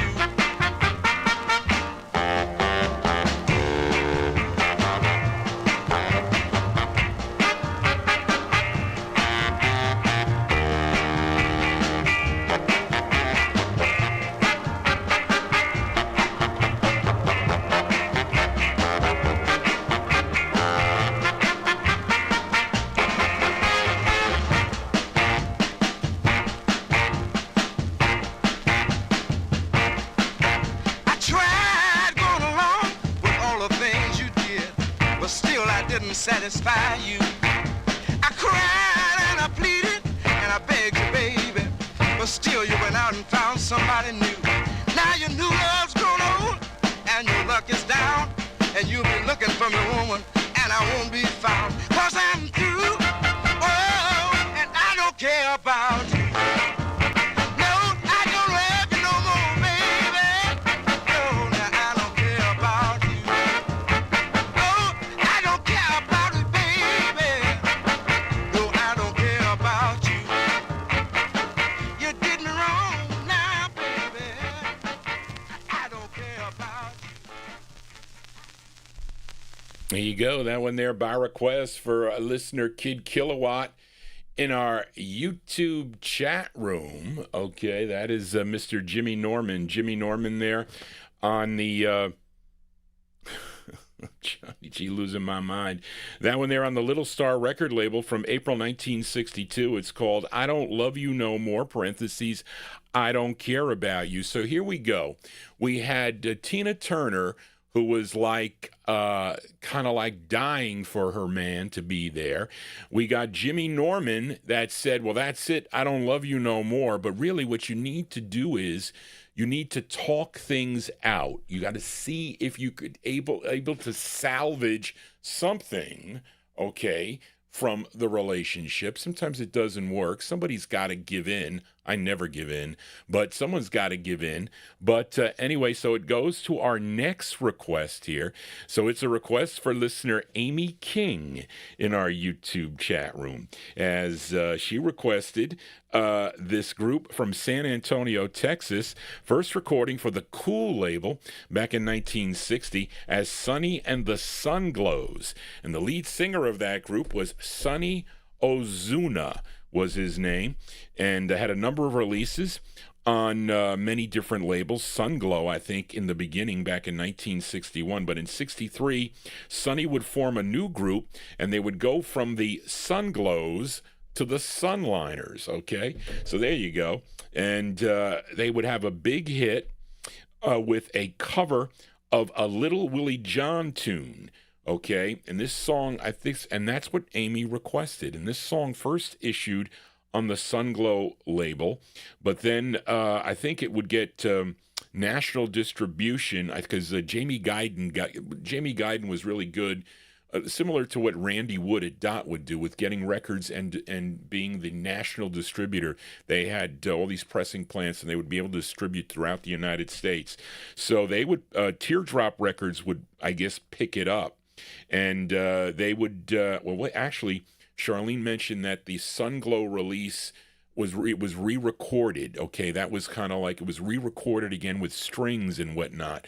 So then it would get picked up by Teardrop Records, and this was released on Huey Moe's Teardrop label, which was out of Winnie, Texas, for national distribution from March of 1963. And this tune, written by Joe Seneca, he was a great songwriter, wrote a lot of great tunes, and he was an actor too, by the way. But this charted number 11 on Billboard, number 6 on the R&B chart, and a big number 1 record on KROB out of Corpus Christi, Texas. So here we go, Sonny and the Sunliners from March 63, for Amy King, Johnny G's moderator in the YouTube chat room. It's called Talk to Me for Amy King. Here you go, Amy.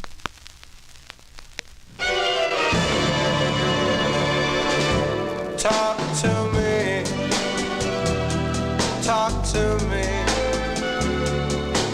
I love the things you say. Talk to me.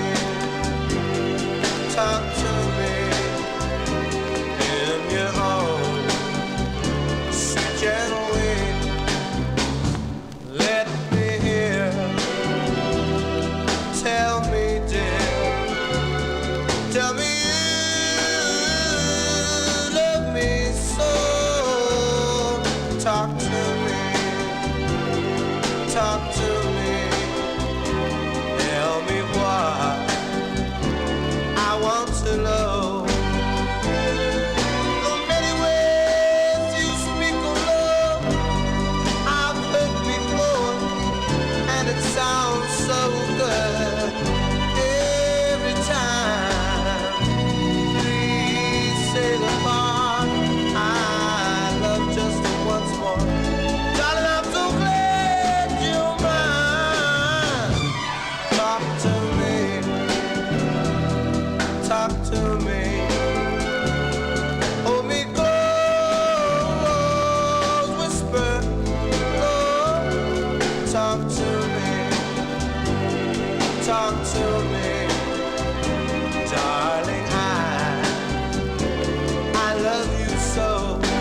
you go. That one there by request for Amy King in our YouTube chat room. She is Johnny G's moderator. Thank you, Amy, for all that you do. I think we should make. Somebody said that the hat that I put on, the test hat, the play hat that I had on, which was, I think, 64. Maybe I should make it 65. They said that it looked too small. So Johnny G's got a big head. I do. But anyway, there you go. They like Amy King's request there. That is Sonny Ozuna on lead. Sonny and the Sunliners, March 1963, their biggest hit on the Teardrop label. Talk to Me is the name of the tune. Johnny G talks to you every Wednesday and Saturday nights right here on Oldies and More Radio, also live on the YouTube stream. And I won't be tomorrow. I can't. Tomorrow is a crazy day. I can't do it tomorrow, but I'm make sure you put together some Christmas requests. I'll see, because especially from the 1960s. So, and I have a lot of 50s stuff. I could, not like the classic things. I found some records like, I'll pull them out. We'll talk about it. But I found some, and I'll read them off to you. Maybe you know them. Maybe you don't know them.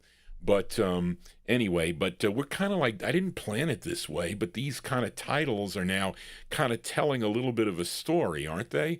So we just heard, you got to talk it out, right? But sometimes when you don't talk it out, there is another option. You could make a phone call, okay? If somebody starts to get a little bit violent, you might be able to make a phone call, okay? Kind of relates to this next record here, or the title of the next record, or they're going to be coming after Johnny G pretty soon. But this is a request for listener Adrian Viterbo as we head to Detroit now for this gal. And this is on Al Sears' Ciroc record label, which was out of New York City. The gal is out of Detroit. Tune written by, is it Clarabelle or Carabelle? No, she's got Carabelle. Maybe it's Carabelle. I don't know. William Garnett and Mike Hanks. Well, you know Mike Hanks. He's had those Detroit labels also. And it's arranged by Mike Hanks. And later she would, this is interesting.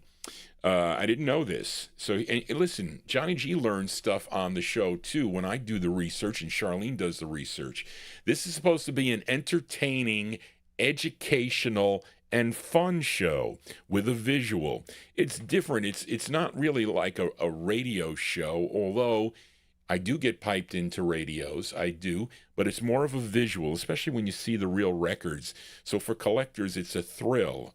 And didn't Kim Weston do Thrill a Moment, which is a good record, by the way? But this gal would later record as Vivian Jones, okay? But she first recorded as Vivian Collins. This one from November of 62.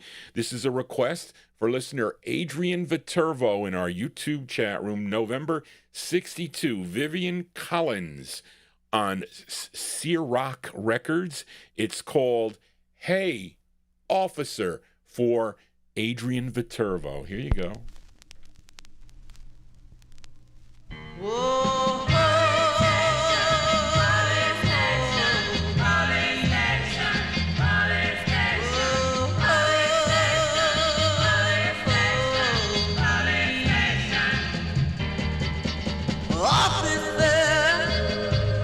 Pardon me, please. I want to know if you're holding that man of mine. Officer, would you be so kind as to let him know that I love him so, and he's still mine. I forgive him this time. It's not his fault. Some other boys persuaded him, and they got caught. He's innocent without any doubt. Officer, won't you let him go? And I promise you, he won't be back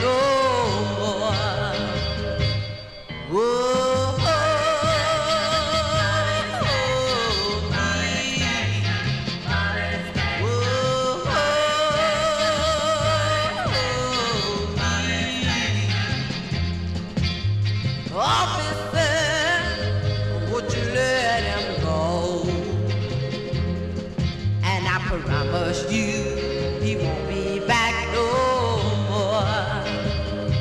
No more. No more. Whoa, whoa, whoa.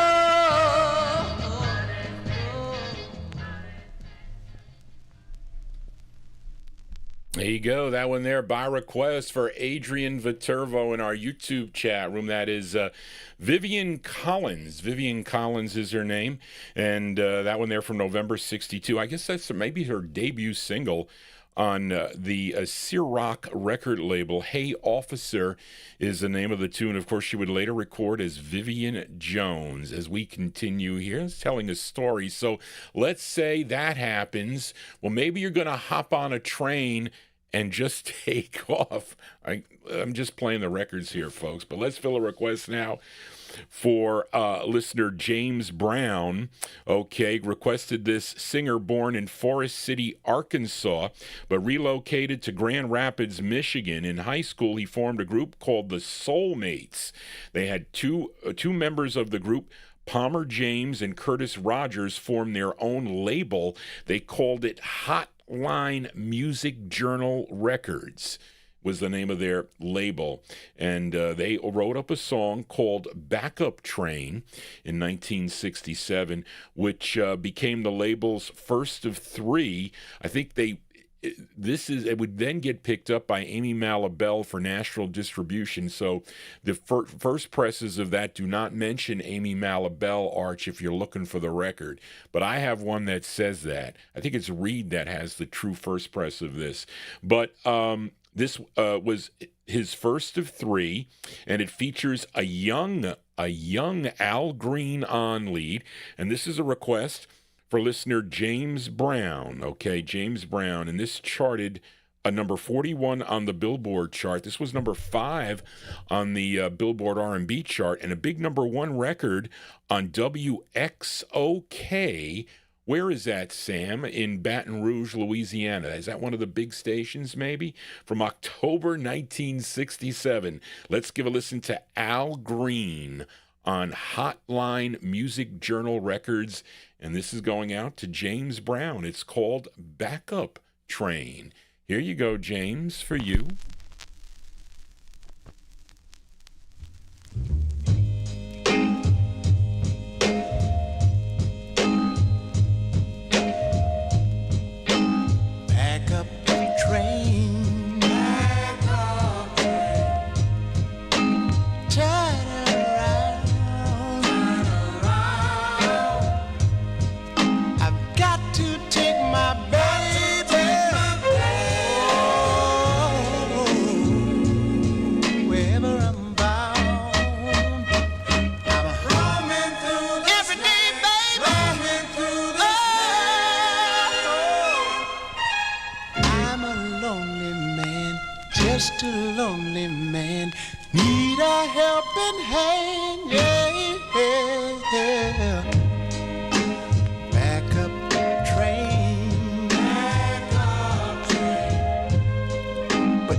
Never forget the girl I left behind.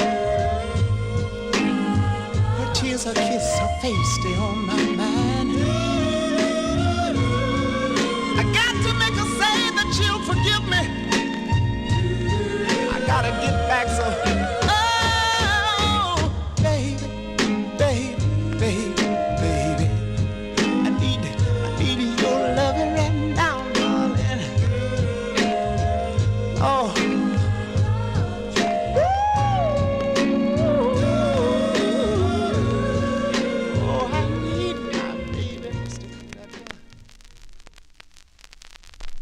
Here you go, by request. Ooh, copyright police came out for that one there. There you go, the sound of young Al Green. Al Green from October 1967 on the Hotline Music Journal label for James Brown. Backup Train is the name of the tune. Let us continue here. Fill a request now for listener Oldies fan. If I could find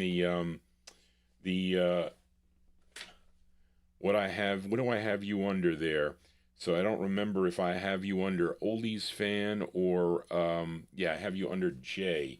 So you should be here, Joseph Smith. You should be page 9.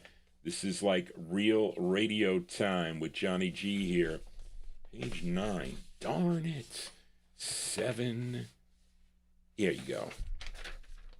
So let's fill a request for a listener, Joseph Smith, a.k.a. Oldies fan, in our YouTube chat room. This is page 9. It was page 10. No, page... Hold on, folks. FG. I never could find G. Charlene, where did I put it here? Lily G. Jimbo. I got to play record for him. And I got to play page 9. Gosh, Johnny, where the hell? Page 9.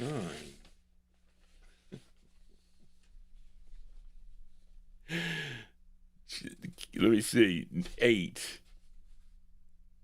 It goes from Charlene, do you have him under O? Yes, you have him under O. Oh, man. Anyway, let us continue here on the Vinyl Treasure Show. Fill a request for Oldies fan, a.k.a. Joseph Smith. So it's Joseph Smith on the requests list, and it's under O in my page. That makes no sense. But this gal started singing with the Hearts, back in 1956, recording for the Baton record label. She would go solo in 1957 with releases on Zell Sanders' J&S record label. Her real name, Justine Washington.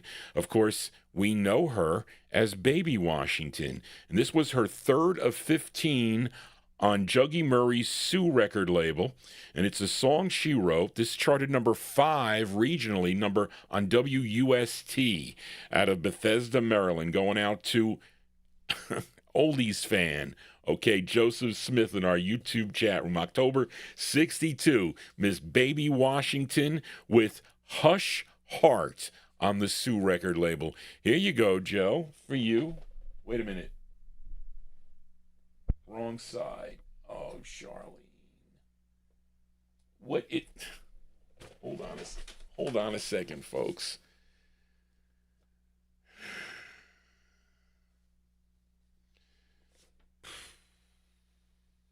I want to make sure I got the right side here. No, Charlene, got the wrong number there. It's not that. I don't know which one it is. It's got 2 different sides here. Joseph, tell me if this is your song. Yeah. I've got a feeling things ain't going right. I've got a feeling things ain't going right. Oh, this morning when I tried to unlock the door, something told me I wasn't living here anymore. I've got a feeling things ain't going right. Oh, I've got a feeling things ain't going right. Well, before I left, you weren't acting right. Well, before I left, you weren't acting right. Well, I just thought it was a passing thing, but in the mailbox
Well, there you go. That one there going out to, I had the right side. It's just, I'm looking, the title is not right on my cheat sheet. So that's, that's enough to, well, I got a feeling things aren't going right. That's what I say.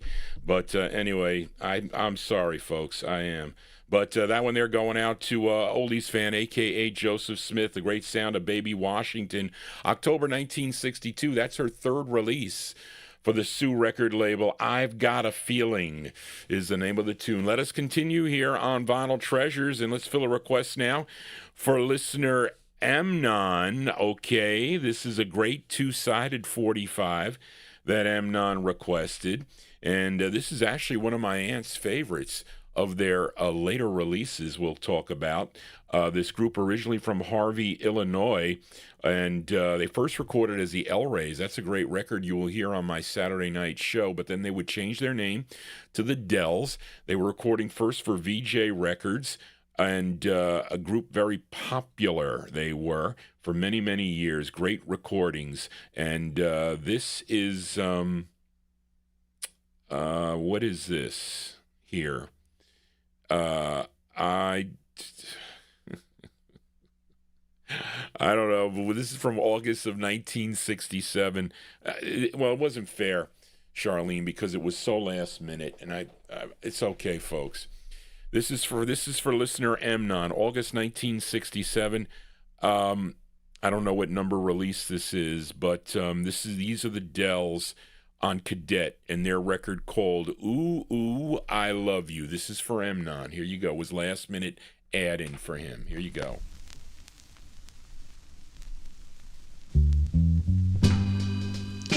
In my mind,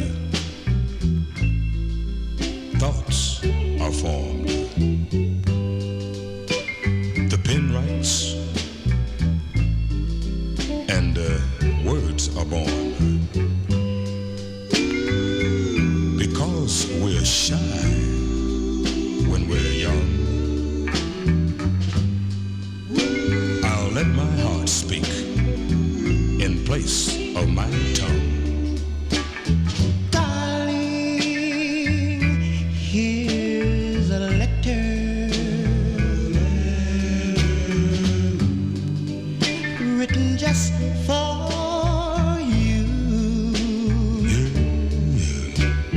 Next time I'll do better. Next time, but oh, baby, what I had to say, page after page, I wrote it this way.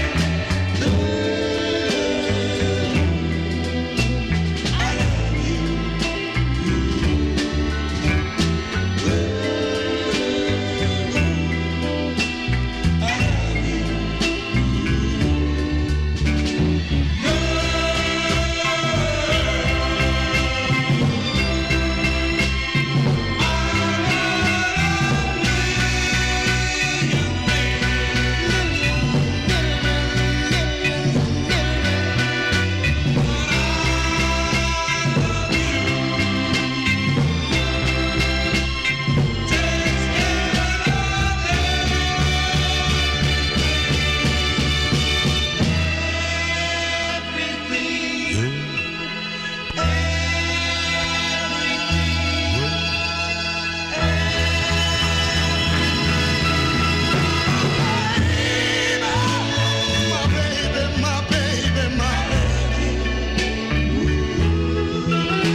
Love letters are written in many, many ways. But from start to finish, mine simply says,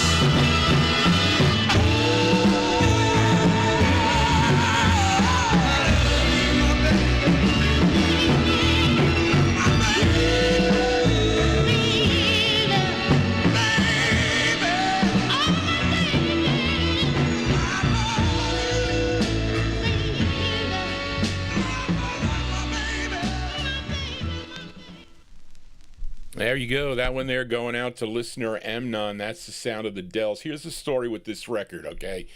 This is what happened to this record, because I know this record. It just wasn't right on the paper, but it's my fault, really. So after VJ Records, the group signed with Leonard Chess's Argo record label. Okay, that was 1962. They ended up having 4 releases for the Argo record label. Argo Records would become Cadet Records. I don't know if there was a change in ownership or whatever happened with that, but Argo would become Cadet Records. So with regard to the Cadet label, they would have one release, which I don't think I have that first release, called Inspiration, You Belong to Me. That was on Cadet 5563. Their very next record was this tune, and that was the intended A side of the record, Ooh, Ooh, I Love You. Now, the song, okay, was flipped with a tune called There Is, okay, which, okay, was the B side of the record, which I think started getting some airplay. So what happened was the folks at Cadet re-released that side as the group's next single with another different flip. That's what happened. So that's what caused this this discrepancy here. And Charlene was last minute, and she was copying an old write-up. So that's why this she's not a mind reader. But so she really didn't know. But anyway, that's beside the point. But anyway, so that's the deal. But we're going to flip over the 45 because Amnon also liked the flip side. Because so then what they did is they re-released the record. They took Ooh, Ooh, I Love You off, which I like. And I like this side too. So let's play the flip side here because this side did well for them. This tune written by Bobby Miller.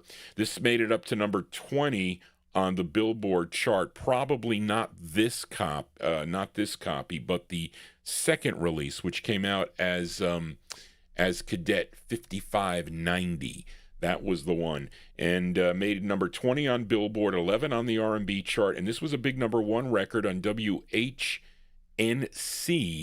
which is out of New Haven, Connecticut. This is with Marvin Jr. on lead from August 67. Here are the Dells by request for Amnon. The Dells with their tune called There Is, the flip of Ooh, Ooh, I Love You. The Dells. Here you go.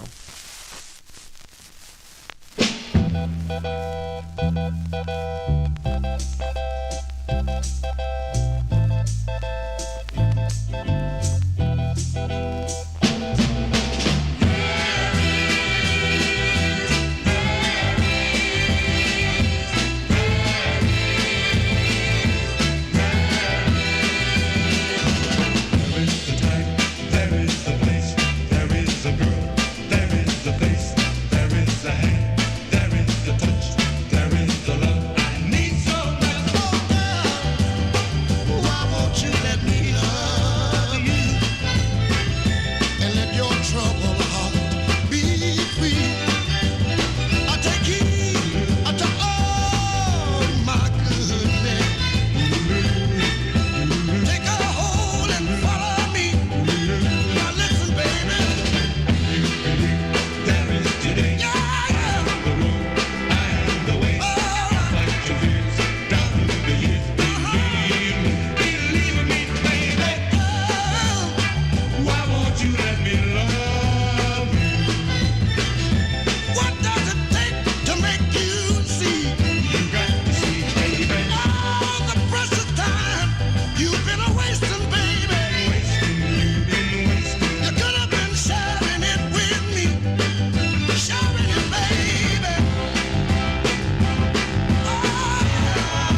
There you go. That one there by request for Amnon, The Sound of the Dells, a great two-sided 45. They're second on the Cadet label. Well, listen, Avatar, you mentioned that Argo Records. Argo Records goes back to goes back to 1957.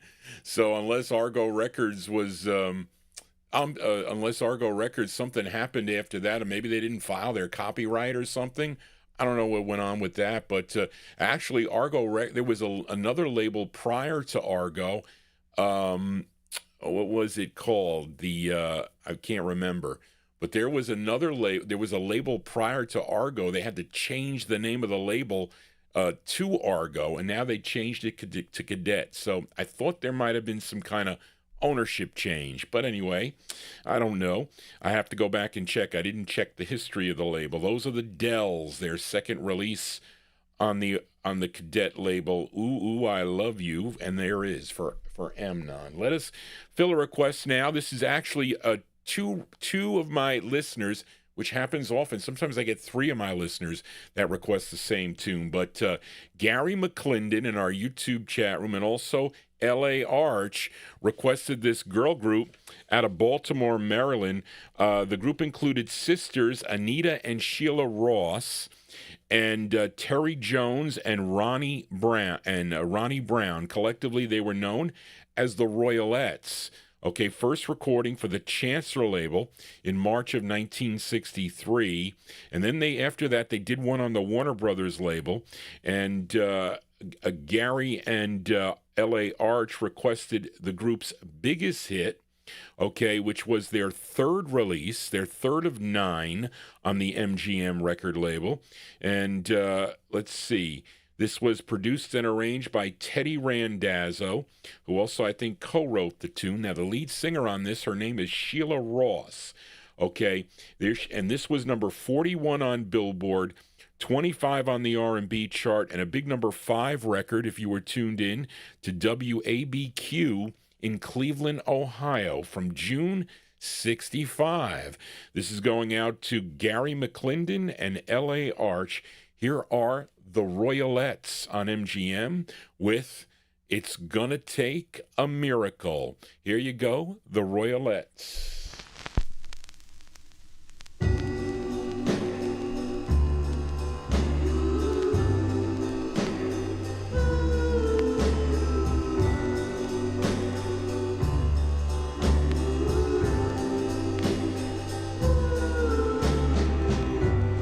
Loving you so, I was too blind to see you letting me go.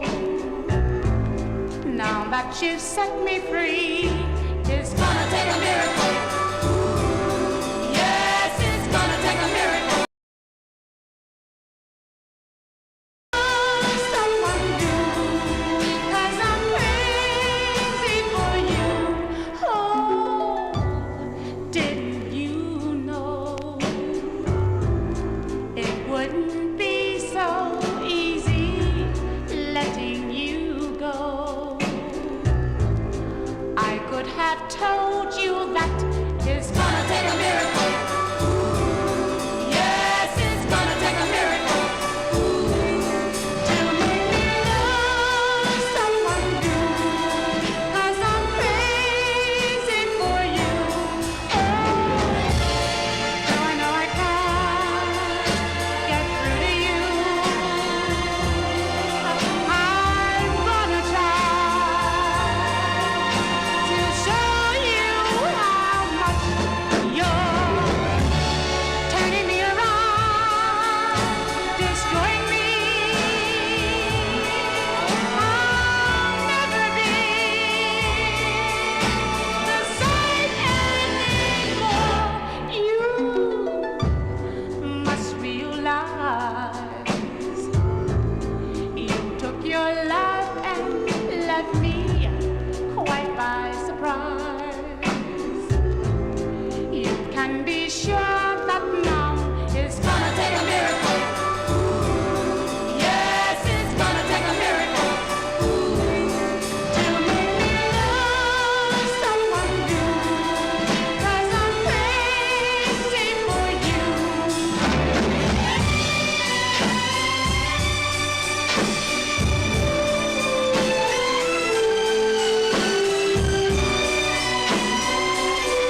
Wow, folks, that was.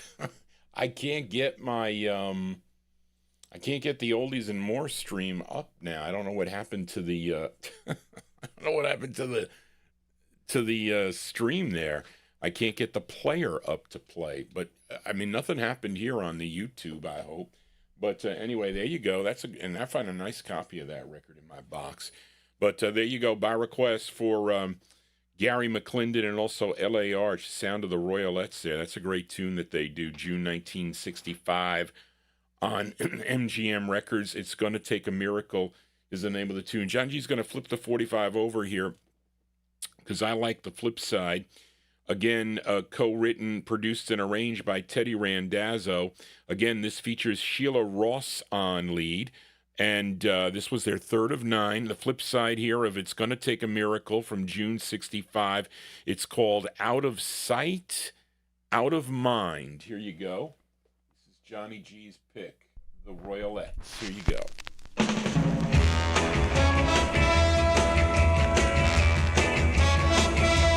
People say, forget him, and I want to forget him. Gonna try to forget him. I just had to forget him. He's gonna go. I gotta let him know it's not my time to get upset about. Gotta stay away so I can put him out of sight, out of my mind.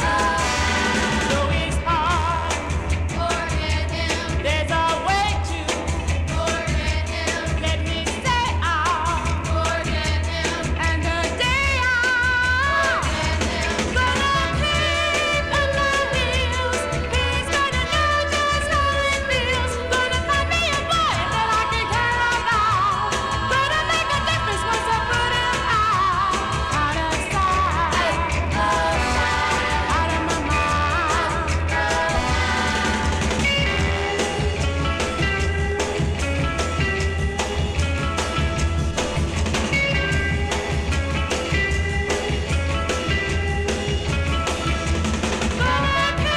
keep on my heels. He's gonna know just how it feels. Gonna find me a boy that I can count on. Gonna make a difference once I put him out of sight, out of my mind. Out of sight,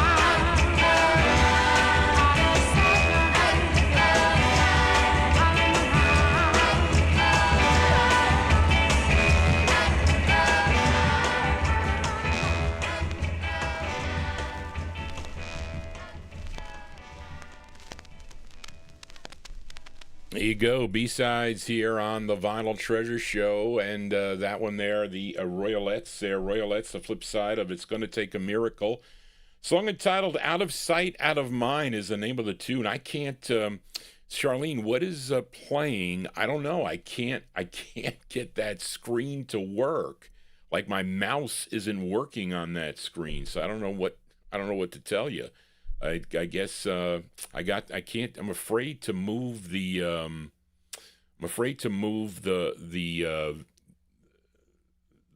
player, the other player there, because I'm going to lose the broadcast. But anyway, so I got to see if so I don't know what's playing on Oldies and More. So something's wrong with the screen, I guess, or maybe it's showing up somewhere else. I don't know, folks. I'm sorry, those of you tuned in on Oldies and More Radio, and it's not recording either. So anyway, let us continue here. Let's fill a request now for listener Leonard Mancini in our YouTube chat room. This singer, originally from Winston-Salem, North Carolina, he was the founding member and lead singer of the Bridgeport, Connecticut-based Cashmeres that recorded for the Lake record label. That was back in 1960. And other releases for that group were on Laurie and also on the Josie label through 1962. His real name was Windsor King, okay? But he would go solo in 1966 with this release on the New York City-based Skyscraper record label. Wow, what a How apropos, the skyscraper label. And Windsor King would record as J.W. King. And it's a song he wrote. This charted number 16 on WJMO out of Cleveland, Ohio, from February of 1966 by request for Leonard Mancini in our YouTube chat room. J.W. King is his name, and the song is called I'm So Afraid. Those are my father's 3 favorite words. This is for Leonard Mancini. Here you go.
There you go. I finally figured. Hold on a second, folks. So here's what happened. I figured it out. Let me just get this. I got one more. I got a request for Avatar that I didn't show you the.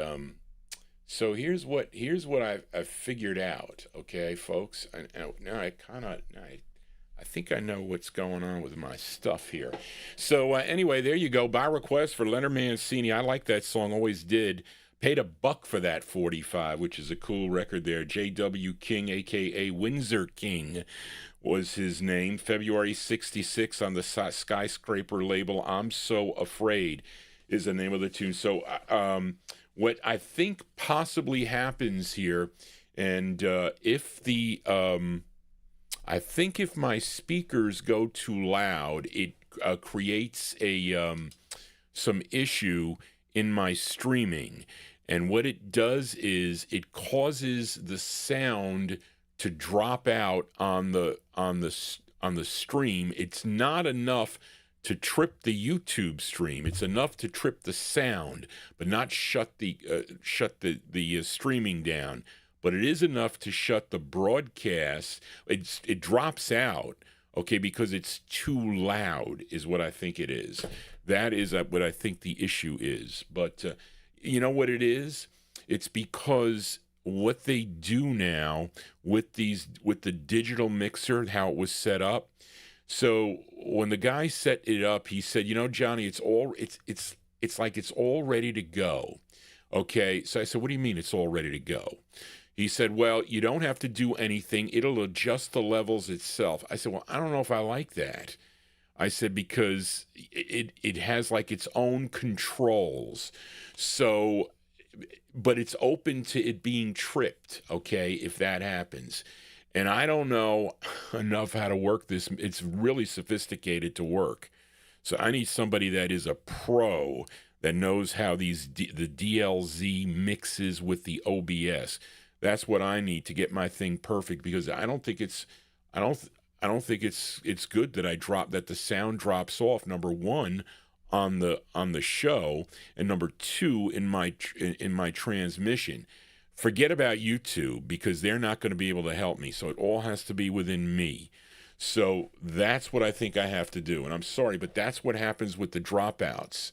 Okay, because I'm listening. I'm not wearing headphones, because you're not going to see Johnny G with headphones here. If we were in the studio, I'd put headphones on, but I'm not doing that.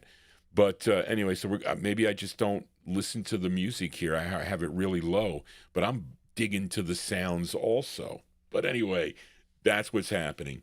But there you go. That's the sound of J.W. King on the Skyscraper label.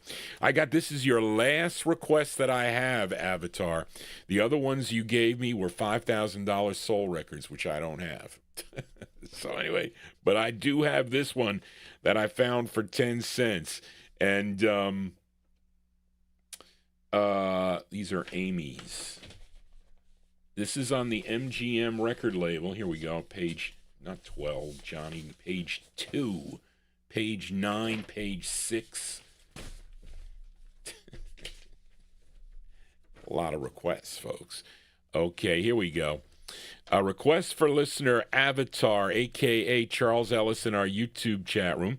And this gal, her name is Jackie Hayes. Now, she was married to New York City disc jockey Murray the K. Didn't Murray the K wear a fedora? Did Murray the K wear a fedora? I think he did. But Jackie Hayes was the wife of New York City disc jockey. I think he was on Wins originally, maybe not originally, but New York City disc jockey Murray the K. Now, her first release came out in 1962 on the Scepter record label. Now, Avatar requested her next release, which came out on the MGM label. Now, the song written by Burt Bacharach and Hal David, and this is actually a cover song. Actually, we should say... Well, Charlene, they're like two songs here at once. Well, let me see. Hold on a second, folks. Let me just check. Here you go. So what she's doing is she's combining two songs. One of the songs, okay, was a Burt Bacharach and Hal David tune. Okay, the side called Any Old Time of the Day, but the first song, okay, is called Call Me. So it's like, I don't know what they call those. You got like two songs in one. They go from one melody to the other. And who is that? Hatch. Tony Hatch, I think, might have been the writer to that. Johnny G's just guessing here off the top of my hat. But let's go to June of 1968 here. By request for Charles Ellis, a.k.a. Avatar, in our YouTube chat room. This is Murray the K's wife. Her name was Jackie Hayes, and the song is called Call Me / Any Old Time of the Day, and that is the name of the tune for Avatar. Here you go. And then I ruin my needle. Okay. There you go. Call me, don't be afraid, you just call me. So, don't think because you've been running around, I won't answer the phone when the world comes down. You can call when you're feeling sad. Any old time of the day. There's a certain I can render. I'm not looking to try to get in.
So there you go. That one there going out to listener Avatar. Interesting. I wonder who could that have been. Murray the K in the background there singing on that? I don't know. I have some records by him in the collection. It's possible. But there you go. That is Jackie Hayes. I think he called her Jackie the K, if I'm not mistaken. June 1968 on the MGM record label. Two songs together. Call Me and Any Old Time of the Day is the name of the tune. I never heard that before. I had that record in the collection. I found it in the wild for, $1, less than $1. But let's do a twin spin on the MGM record label. And this is a request for listener Malcolm Baumgart in our YouTube chat. I had this one I had, scheduled to play. I had a picture of it. I put it on this is page 11. Does it go to page 12? No, page 7, page 8. Yeah. This is, wait, what number is that? Malcolm, let me see. It should be 10. I'm sorry, folks. Bear with Johnny G here. We're lucky the copyright police didn't shut me down yet because we're getting in that witching hour here. Here we go, 10. This singer, here we go. He's originally from Leesburg, Georgia, began recording back in 1948 as a member of the Searchlight Gospel Singers. Okay, he would sign with Epic Records in 1954, had 43 releases on the Epic label through 1962. Then in 1963, he signed with MGM and had 7. This was his 4th release. This is produced by Danny Davis, arranged and conducted by Bert Keys from February 64. It's a great tune here, Mr. Roy Hamilton. Roy Hamilton on MGM, twin spin on the MGM label. It's called The Panic Is On for Malcolm Baumgart. Here you go.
Just keep imagining you can't. The panic is on.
go. Oops, with the big sound, with the big sound of Roy Hamilton there. Roy Hamilton on the MGM record label.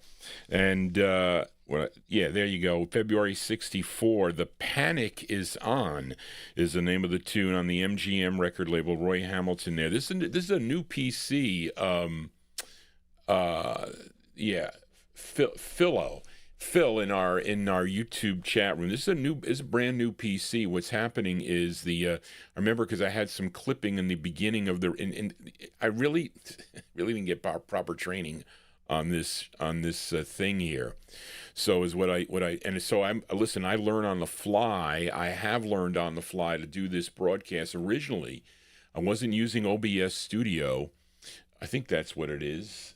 Yeah, OBS Studio. So you can't use the YouTube. It's not good. I see the other guys, the other podcasters, where they have like their super chats come up on the front, but we're not we're not really like talking. Actually, this is like an entertaining thing. So what happens is if the level gets too high, I think it's the way the mixer is set up with the sound, and because my speakers are like right by my microphone here, which is not good. I used to have the speakers way down at the end of the room, and I used to hear it. And I don't want to hear. I can't wear headphones. The headphones back here are going to be awkward with me working on the records and doing. If I was just here talking with the headphones on, that's one thing, but I have to do everything. Johnny G is the multitasker. So anyway, so I think that's what's happening, and I think if the sound is too much and maybe it comes through, I don't know, but something does it, and I really need to get to the bottom of it. I'm sorry to talk about it here, but we're going to move on here. We'll try to enjoy the remainder of the show here. Well, we're close. We'll go to the bottom of the hour here. But let's fill a request for listener Daryl Letts. Daryl, you asked for the flip side of this record for the Saturday night show, but it fits better this show, okay, as I featured the debut single for Brenda Holloway. Okay, Brenda Holloway on the Donna record label. I played it on the Saturday night show. Came out in January of '62. A song called Echo. And I played that for Grayland, okay, on the Saturday night show. But Daryl requested the flip side, so I decided to play it here on the program. And she is here, Brenda Holloway, along with her sister Patricia Holloway, singing on this from January '62, the flip side of Echo. It's called Hey Fool. Brenda Holloway on Donna for Daryl Letts in our YouTube chat room. Here you go, Daryl. Well, let me tell you about this fool. Hey fool, he keeps a hanging around. This fool, hey fool, the biggest fool in town. He's too dumb to know I don't want him round. Or what to do, or when they pester you, what to do, How must I dodge this fool? How can I cut him loose? I've tried to be real nice. I've tried with a heart of ice, but I can't seem to get it through. Get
Okay, there you go, Darrellettes. That's for you. That is young Brenda Holloway there.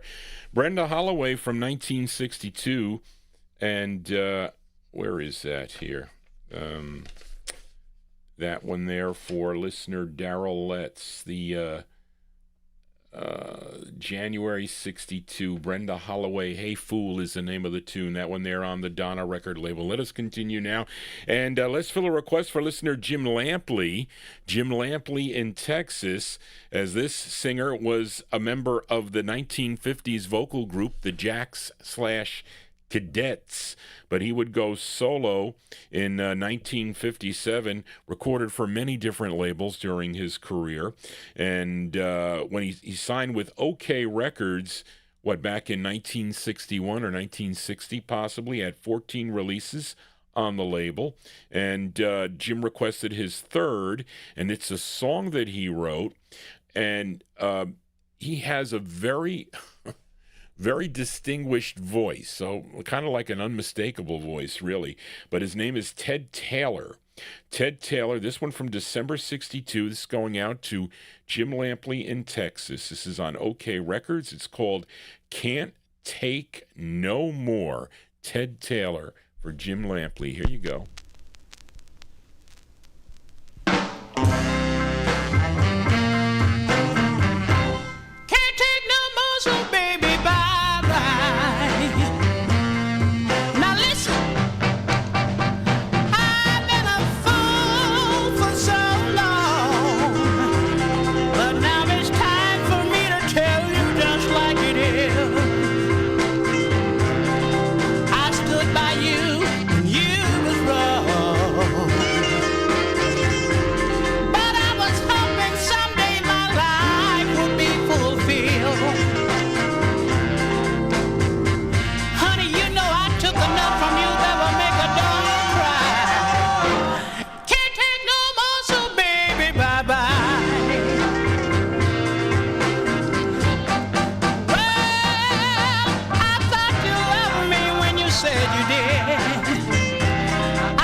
Yeah, he's got that's kind of a bluesy sound for Ted Taylor there. It is. He does all styles of music, really. Ted Taylor there by that goes out to Jesus on the same play. Jim Lampley in Texas. That one there, December 1962. Song entitled "Can't Take No More." That's on the OK record label, and it was unfortunate that he would die in an auto accident in October of 1967. Left us way too early. he did. Johnny G's here in overtime here. We're going to go to the bottom of the hour, and I guess it's kind of disheartening when I have problems. Because this was just put in, this whole studio, this whole setup that I have here that they set up with these webcams here, because there's webcams, there's a turntable, there's actually there's a host. I'm the host. Okay, then there is the turntable. These are the two turntables. There's a host side, so you can see me on the side here. So this is like a side view. And then there's a guest spot when Karen was here. So my guests will sit there. I set up a chair. And then I even have a PC view. You see here, folks, see that little thing? So you can see, you see that message? That's the message, heads up, we detected. Well, you're behind, okay? You are behind me. So you're seeing this. You're seeing what Johnny G sees. This is my chat room. This is what I see when I do the show. So there you do. And here's my little system here. This is the butt system. See these levels? These are the levels here, okay? So that's what I see when I do the broadcast. You're getting in a little bit and they say, there you go. They dropped the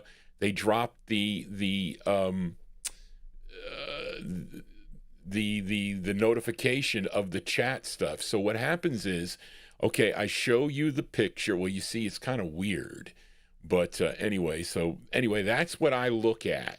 Okay, well, actually, this is you. This is you here. This is your view. Mine is in front of me, which I don't have there, but that's the setup here. And I have a mixer here in front. You can see it a little bit here. If you go to me on the side, you can see it. Here is this is the DLZ mixer, which is here. And then right next to it, there's a mixer that's into my two turntables that you see. So that's how the setup is. And we were trying all different views and whatnot to do this, but we deemed that this was the best way to do it. I kind of changed it myself.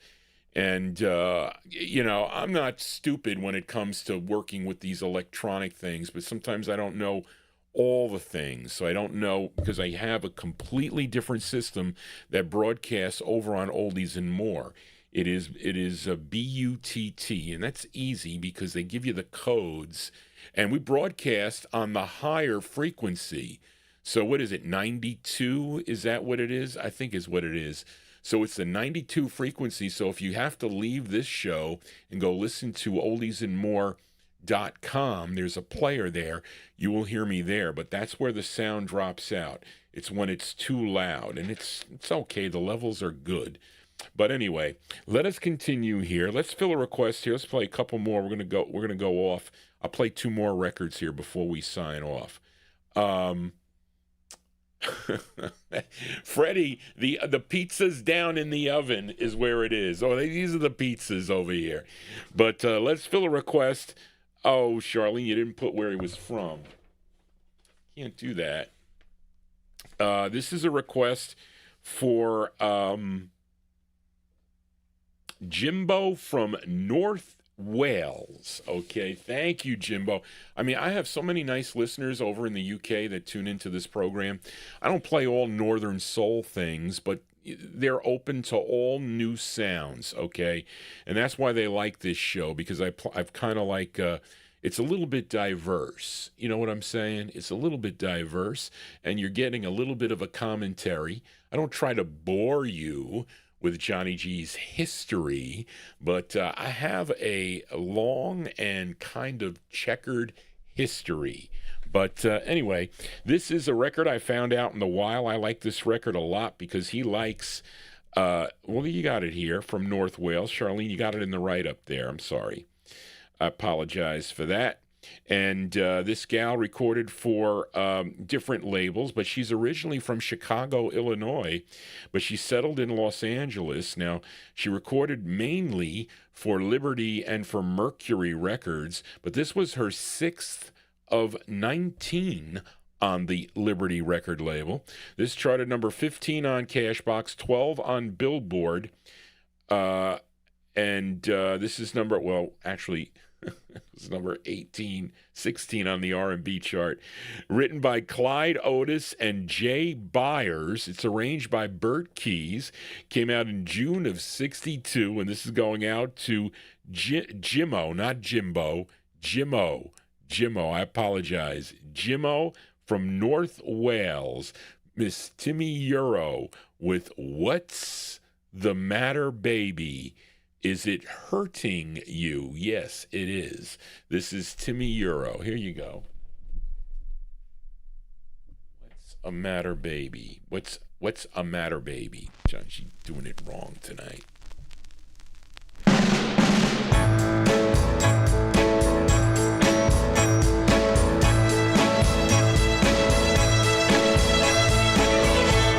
I know the reason you've been crying. Oh yes, I heard she won't be needing you.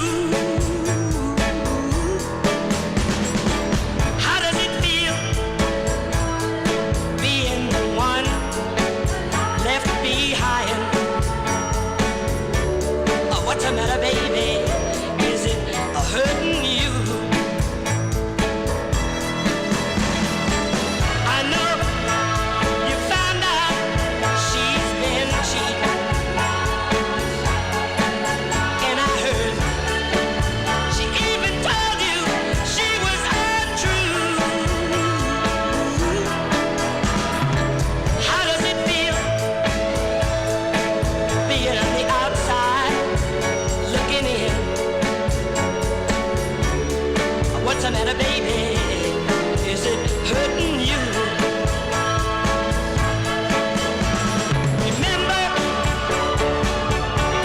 Remember when I needed you so bad. Remember what you had to say. You told me to go find another shoulder to cry on. Then you laughed and you walked away. I know that you've been asking about me. Well, I'm sorry, but I've got somebody new, and my hurting is just about over. But baby, it's just starting for you. Oh, what's the matter, baby? Do you remember how you hurt me, child? Well, I'll pay you back right now. There you go, with the great sound of Timmy Yuro there. Timmy Yuro. She's got, some of her Mercury releases are excellent too, by the way. But Jimmo in North Wales, he asked me for two of her Liberty releases. I mean, she was fine. She's good on Liberty. She's got that. He requested that. Well, this was a good one. It was called "What's the Matter, Baby? Is it hurting you?" That one there. Timmy Yuro from June of 62. Of course, her biggest record was a song called Hurt, which is a great tune. You know that, well, that record first done, what did I play? I played it not too long ago by was it Hamilton, Roy Hamilton did it. But anyway, but she's got some great records also on the Mercury record label. I think Ray Stevens got involved with her a little bit, well, as far as the writing goes. But she's got one. It wasn't released here in the States, though. It was released on an LP, I think, which I can't find. I thought I had it on the LP, but she's got a UK release that they all really like over in the UK. Big dancing record that goes for a lot of bucks. But anyway, so George Chestnut has that record. Well, George, I would guess that you have this record too. I don't know, because this is your request, George Chestnut, a listener here to the Vinyl Treasure. So the one good thing about the Well, I interact with my audience, okay? It's not like I'm not, it's just that I don't generic. So that's why I take requests from the audience, because I could relate directly to you, so I can talk to you. And if I don't want to talk to you, I won't talk to you, though. But this is a request for George Chestnut. Let me find it here. And I think it's a touch of the 70s here. Yeah, we're going to go to 1972. Where were you in 72? I was in junior high school. But this is a quintet from Philadelphia, PA. They included Frank Washington, Kenny Crew, James King, John King, and Harry McGilberry. And collectively, they were known as the Futures. Okay? On Johnny G's, the Chef of the Future. You know what that's from? The Chef of the Future. Okay? But they recorded first in 1970 for the Amjo label, also for Avalanche in 1972. But they signed with the Kenny Gamble and Leon Huff's Gamble label for 2 releases. And George requested their first, okay? And the tune written by Bobby Bennett and Leon Huff, arranged by Ronald Baker, and it starts off with the bass of the group, Harry McGilberry, and then the lead singer comes in, Frank Washington. This is from October 1972. Touch of the 70s here on the All 60s edition for George Chestnut in our YouTube chat room. The Futures with their tune called Stay With Me. Here you go, George, for you.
There you go. That one there going out to George Chestnut in our YouTube chat room. The sounds of 1972 here on the All 60s edition. The Futures there. The Futures on the Gamble record label. Stay With Me is the name of the tune. Well, Johnny G's not going to be able to stay with you because that's going to do it for Johnny G and the Vinyltreasure show. Wow, we weren't shut down by the copyright police, although we had that... Well, we didn't have any really interruptions. You might have had a dropout or two here, which is somewhere in my system here. I don't know if anybody here has any suggestions. We were talking about it in the chat room. You can email Johnny G at vinyltreasures@aol.com. That is the best way for you to get your requests to me. It's always, if you can't tell, sometimes I do get bent out of shape. Don't get me wrong. I want things always to go smoothly, but they always don't happen that way, but that's okay. But Johnny G has a lot of pressure on Johnny G, but I try to keep it in check. But anyway, so I want to thank everybody for tuning into the program. I hope you enjoyed listening to the tunes. You don't have to stick around for the whole show. You can always go back and check it up on the archive. They haven't been really stopping any of the shows. They've only been blocking it in Russia. I think Russia and Belarus are the two places that YouTube blocks most of the videos. Well, the majority of my audience is here in the U.S., but both the U.K. and Canada, they are two other big audiences that I have here on the program. But there are other areas also in the world that tune into this program. It is the show gets it's easy. 1,300 views. Go back and check. I'll talk to L.A. Arch in my chat room. Ask him how many views I was getting back in 2017 and 18, like 200. But if you watch those old shows and you see the different sizes of Johnny G, you don't get any commercials. You get annoying commercials with the YouTube. And I don't know what to tell the listeners. Paul Barber, I don't know what to tell you with the commercials either, and I shouldn't say this because the AI is recording me.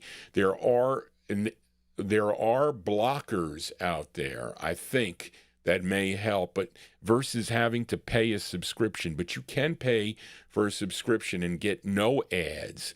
But again, if that happens to you and they shut me down, well, that's not right. They shouldn't be shutting my program down if you are subscribing to the show. That shouldn't happen. But again, I'm dealing with owners of this content, and not all of them like to share their records. They want money. How greedy that it is.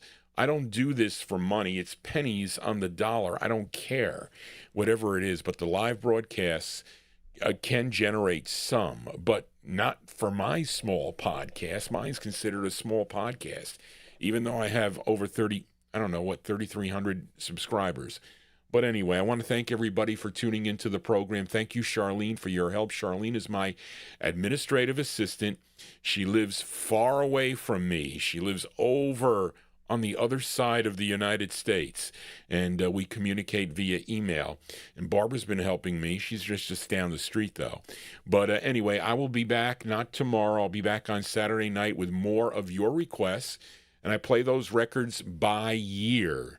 So if you like 1950s and early 60s music, you don't like records from 1952 because they're too old style or too slow for you, then you can tune in mid-show and you can hear some of your 1950s, mid-50s or whatever. You don't like that either. You like the late 50s and the early 60s, although it's all dictated by the emails and the requests that I get.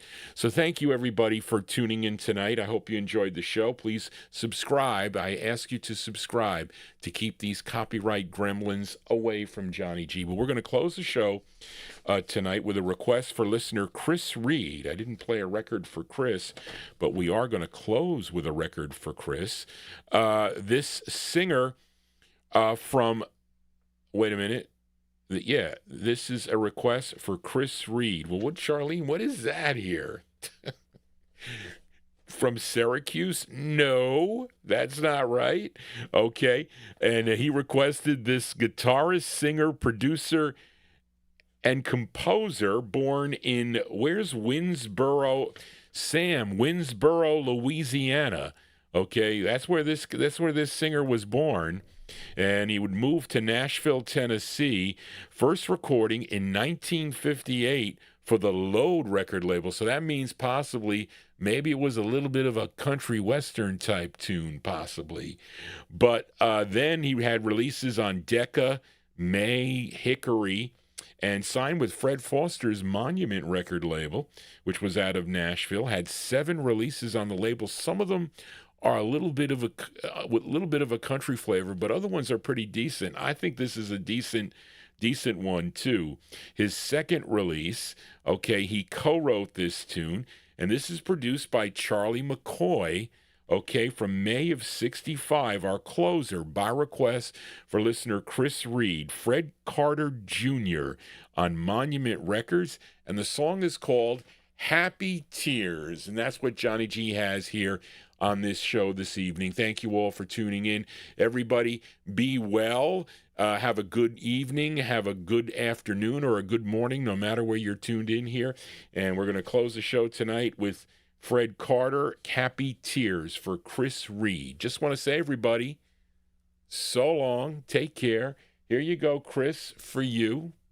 Happy Tears.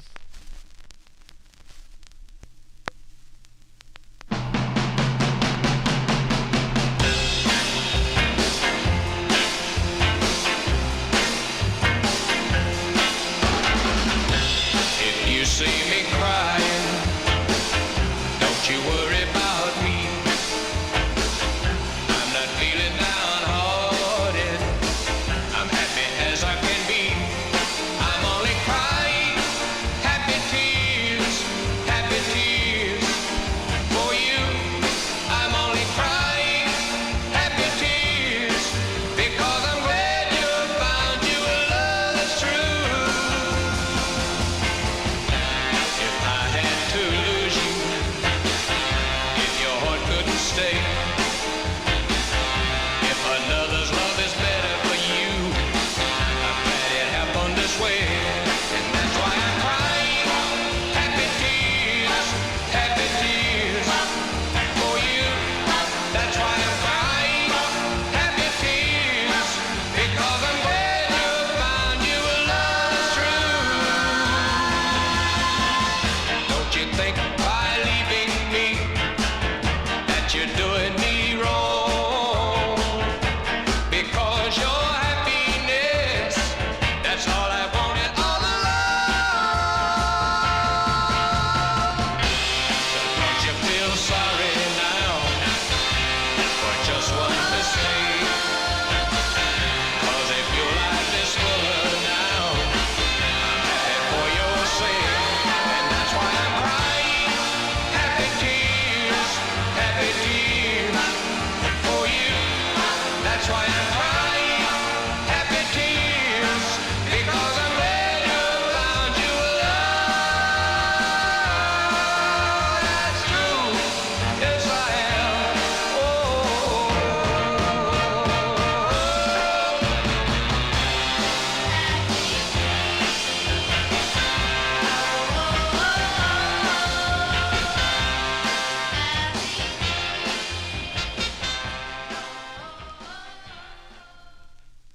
Wait, folks, we can't go yet. Okay, we can't go. Grayland tells me if Grayland is in Grayland, don't do that. You should have told me that. Listen, I want to acknowledge birthdays here. I don't care. Email Charlene or someone here because listen, I play request, especially for my regulars that tune into the program here. And I want to acknowledge that we're going to do early birthday wishes for Graylin, is going to be celebrating a birthday on Friday. So Graylin, I don't know, you're going to get it. You should have told me that because I got a lot of records I can play for you. Let me see if I got one that's close to a birthday request for Graylin. So I thought I was going to sign off here. but not yet here. So let me see, Graylin. What are we gonna play for you here? Let's see. These are all your requests, Graylin, who I love to play records for Graylin here.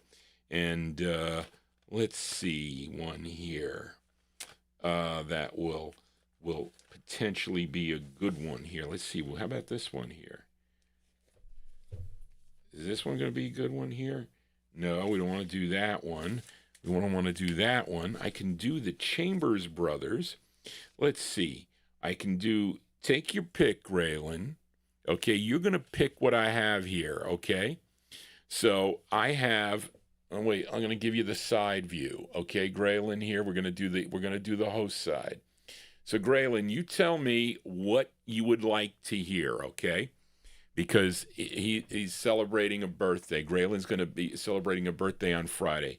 I have a Chambers Brothers that you requested. I have a Contours that you requested. I have a Stevie Wonder that you requested. I have a Gems on Chess that you requested. That's a girl group. I have a Jackie Wilson that you requested. I have a Delphonics on that you requested. I have a Bobby Bland that you requested. I have a Billy Stewart that you requested. There's a Young Hearts that you requested. There's a Bobby Womack. I have an O.V. Wright. And I have a Martha and the Vandellas. And I have a Quincy Jones. So, well, that might be more of an instrumental. So, Graylin, it is up to you. Okay. Okay. Here's what he wants. For Graylin's birthday, we do special things here for my listeners, my regular listeners that tune into the program and are part of this program here. So here you go. Let me show it to you. Let me see what we got here, Charlene. You're getting one more bonus records. My mother says happy birthday to Graylin, by the way. She wanted me to relay that to you. I'm pretty sure she did. But let me see, Charlene. Where did you stick this one? On what page? Is it on page 7? Let's see. 7.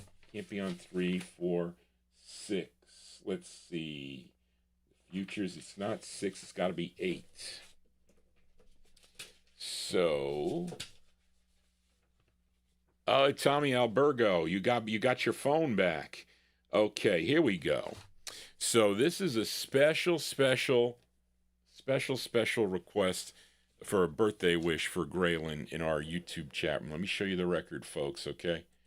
It's the Chambers Brothers here, okay? There you go. The Chambers Brothers. Okay, we're going to close funky here. Where's Timbo? Timbo just had a birthday, too, not too long ago. So anyway, so here we go. This is our true closer now, as Johnny G came back here. So by request for to be his, I don't know how old Graylin is, and we don't need to talk about ages here, but this is a request for a birthday boy in our YouTube chat room, and for Graylin here. This group originally from Carthage, Mississippi, but they all relocated to Los Angeles, California, and they were George, Joseph, Lester, and William Chambers and Brian Keenan, known as the Chambers Brothers. They first recorded on the SWB label, which was out of Los Angeles, California. That was back in 1962, and in 65, 66, they had a couple on the Vault label, but then they signed with Columbia, probably best known for their 11-minute, Charlene, 11-minute 1968 psychedelic soul hit, Time Has Come Today, okay? And but Graylin requested their 13th release. Okay, this tune written by the lead singer on this. His name is Lester Chambers. This bubbled under at number 106 on the Bubbling Under charts, number 40 on the R&B chart. And this was a big record here in New York City, number 11 on WWRL. And this is our closer tonight, and it's a birthday tune for Graylin, November 1970. The Chambers Brothers on the Columbia label, and the song is called Funky. So we're going to close out Funky for Graylin. So just want to say, everybody, again, one more time, that's it. Johnny G's saying so long for Graylin. Happy birthday. Here you go.